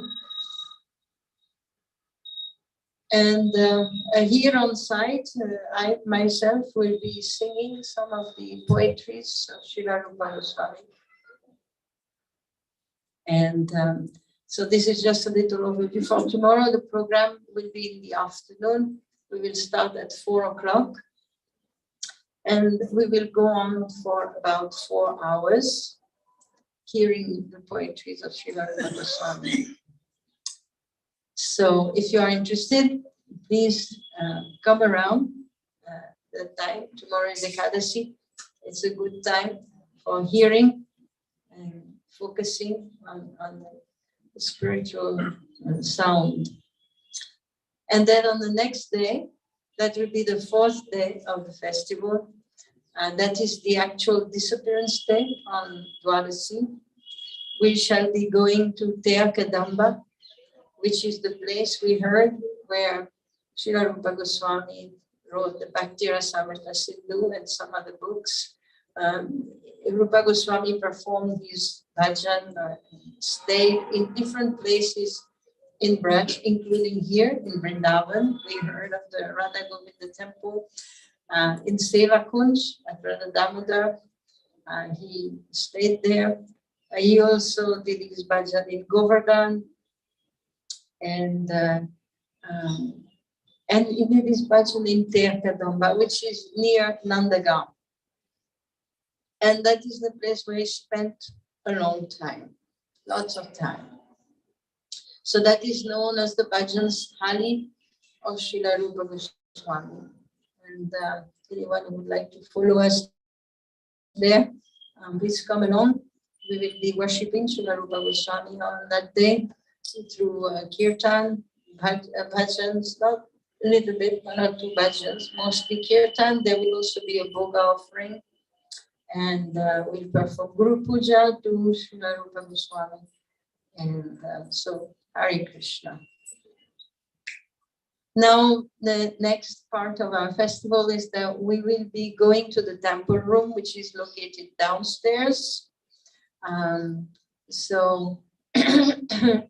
there will be arti for just half an hour. We'll offer arti. You can have darshan of the bhoga offering, which has been done. And we will be singing the Gurvashtakam in honor of Srila Rupa Goswami, meditating on the lotus feet of Srila Rupa Goswami. And then if you still have some energy and are hungry and eager for some mercy, then we can come back here and take some Mahaprasadam. So, thank you very much for coming, and I do hope that you stay for Mahaprasadam. So let us go downstairs. You can exit through this here, and you can also exit from there. And is it working, Balaji? Yes. Any devotees who have a difficulty to walk up and down the stairs, we have tried to organize a lift for this festival, but unfortunately there was no electricity in the morning, so everybody had to walk up the steps. But I believe it's working now. If it is, then Savabhuma Prabhu and anyone else who has some difficulties to walk up and down the steps are welcome to come this way and take advantage of the lift. All right, so see you downstairs. Please proceed to the temple room on the ground floor. And see you back here after a little while. Hare Krishna.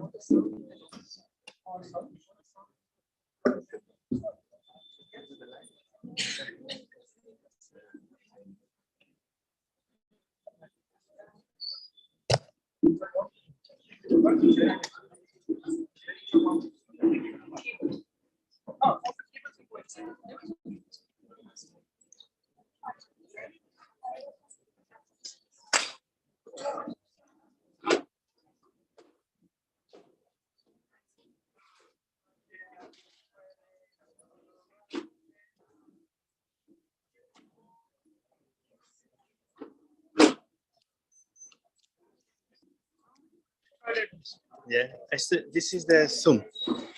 Zoom live. What is that? Sorry? What is what?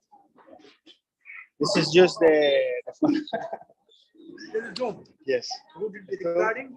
But will be in the channel of BIG, YouTube.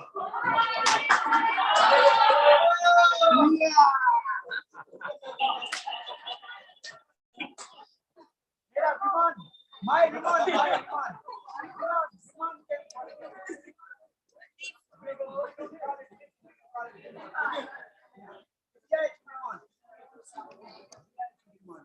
Where's the other one?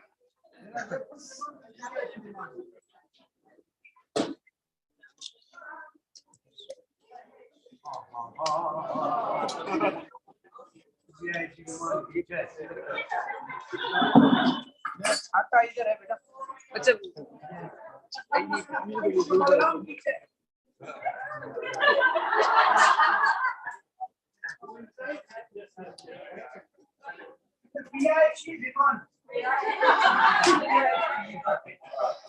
Prabhu's going.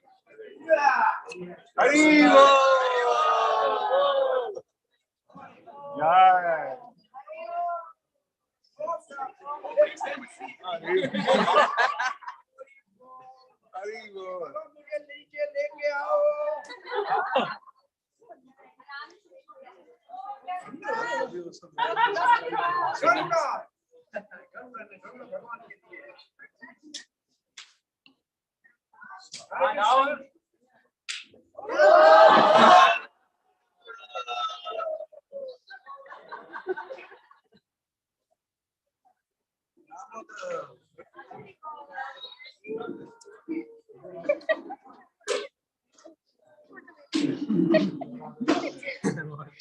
So I will put this in the temple.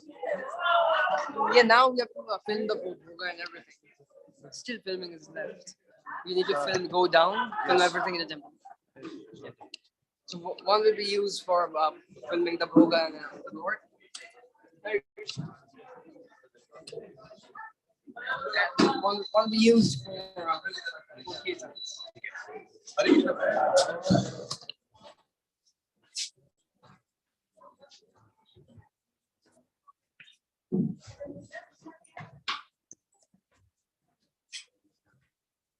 What's the password for you?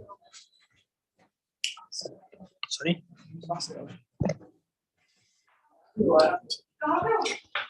It's 947.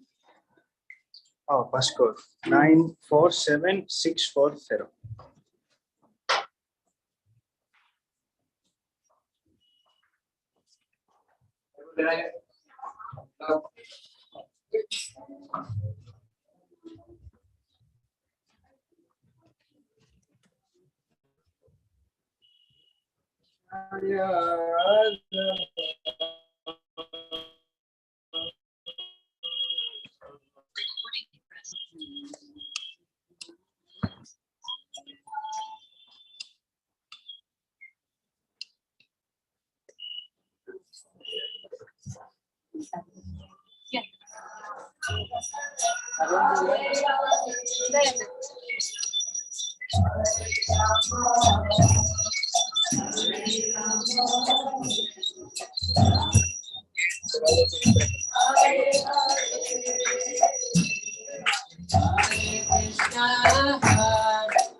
Hare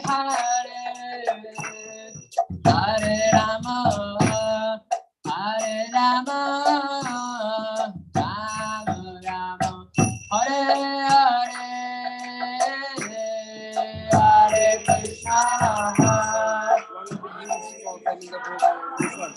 This will be used for the Kirtan. Whatever you say. You can send the Kirtan to everybody. Now send the Bhoga.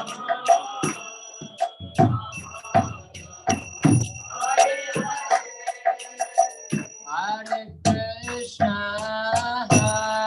Hare Krishna, Krishna Krishna, Hare Hare, Hare Rama, Hare Rama, Rama Rama, Hare Hare,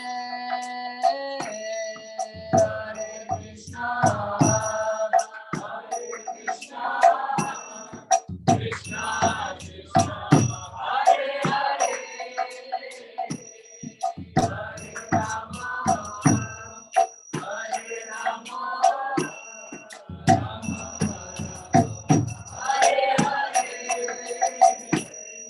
Hare Krishna, Hare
Hare Krishna,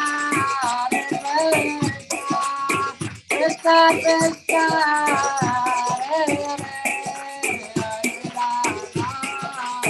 Hare Rama, Rama Rama,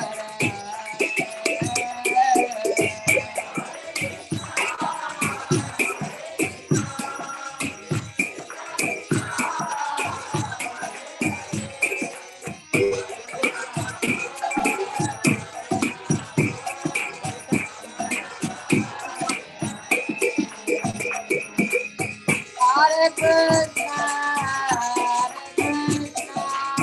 Krishna Krishna, Hare Hare, Hare Rama, Hare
Mahaprabhu,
Krishna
Krishna Hare Hare Hare Rama Hare Rama Rama Rama Hare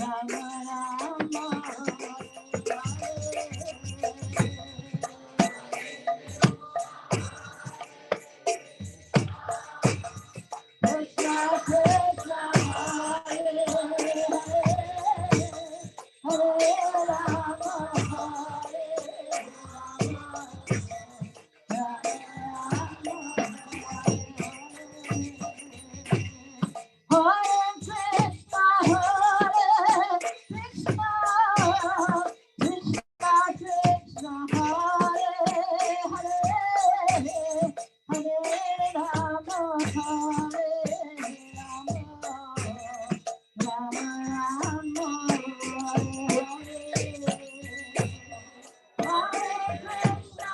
Hare Krishna, Hare Krishna, Krishna Krishna, Hare Hare, Hare Rama, Hare Rama, Rama Rama, Krishna Krishna, Hare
Hare Rama,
Shri Harinam Sankirtan ki jai.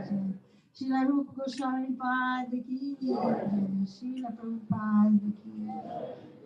Sarvabhauma Tutu, Primadhan.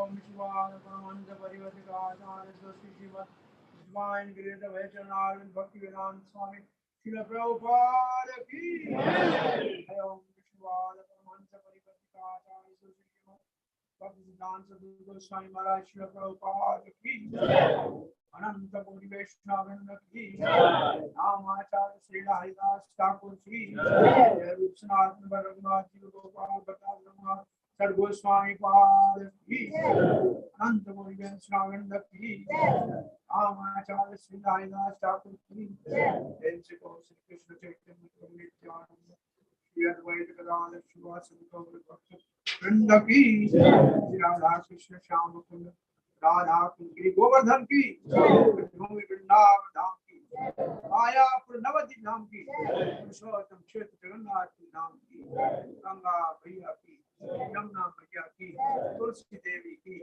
Bhakti Devi ki Smaveta Bhakta Vrinda ki Shri Rupa Goswami Mahotsav ki Jai Gaur Premanande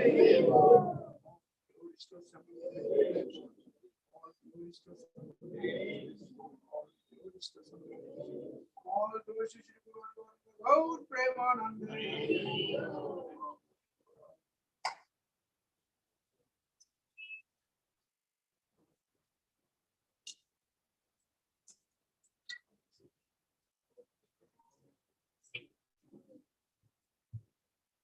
Hare Krishna devotees. Hari Hari. Thank you all for being there. And please take a nice darshan of Shri Radha Govinda, the spiritual world today here, no?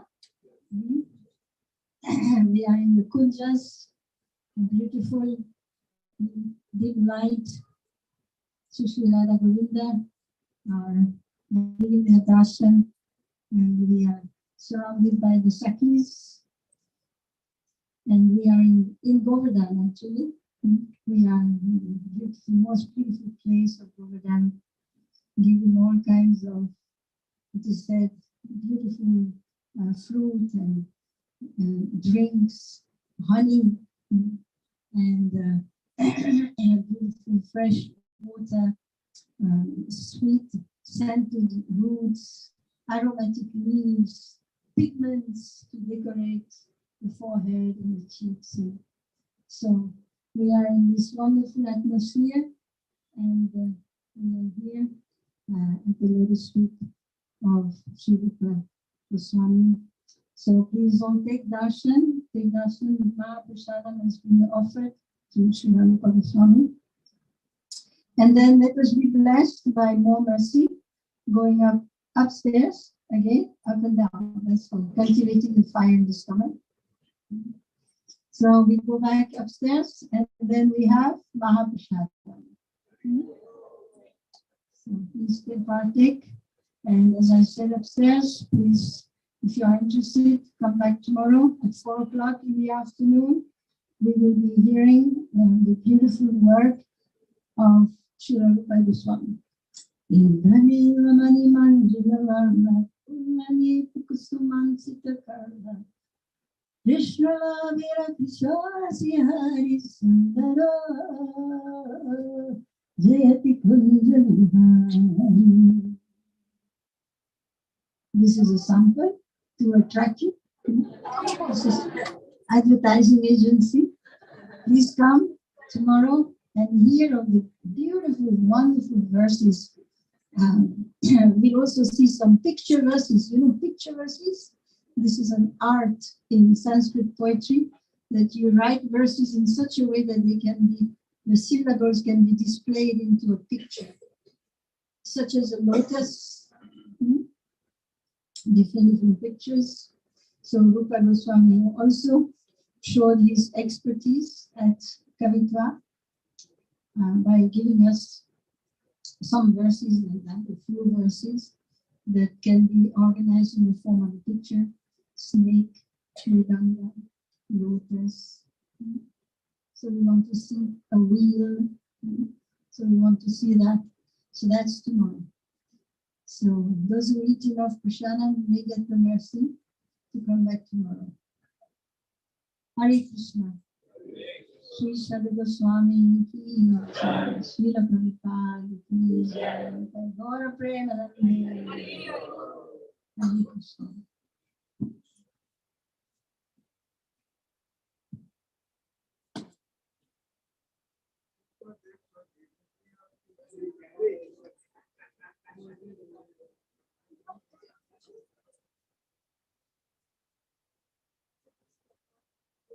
Hare.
Hare Krishna. So this brings us to a close of day 2, static day 2, with all the wonderful speakers we heard. So we hope to see you tomorrow, 3:45 India time. Please join us. We look forward to being with you. Hare Krishna. Hare Krishna.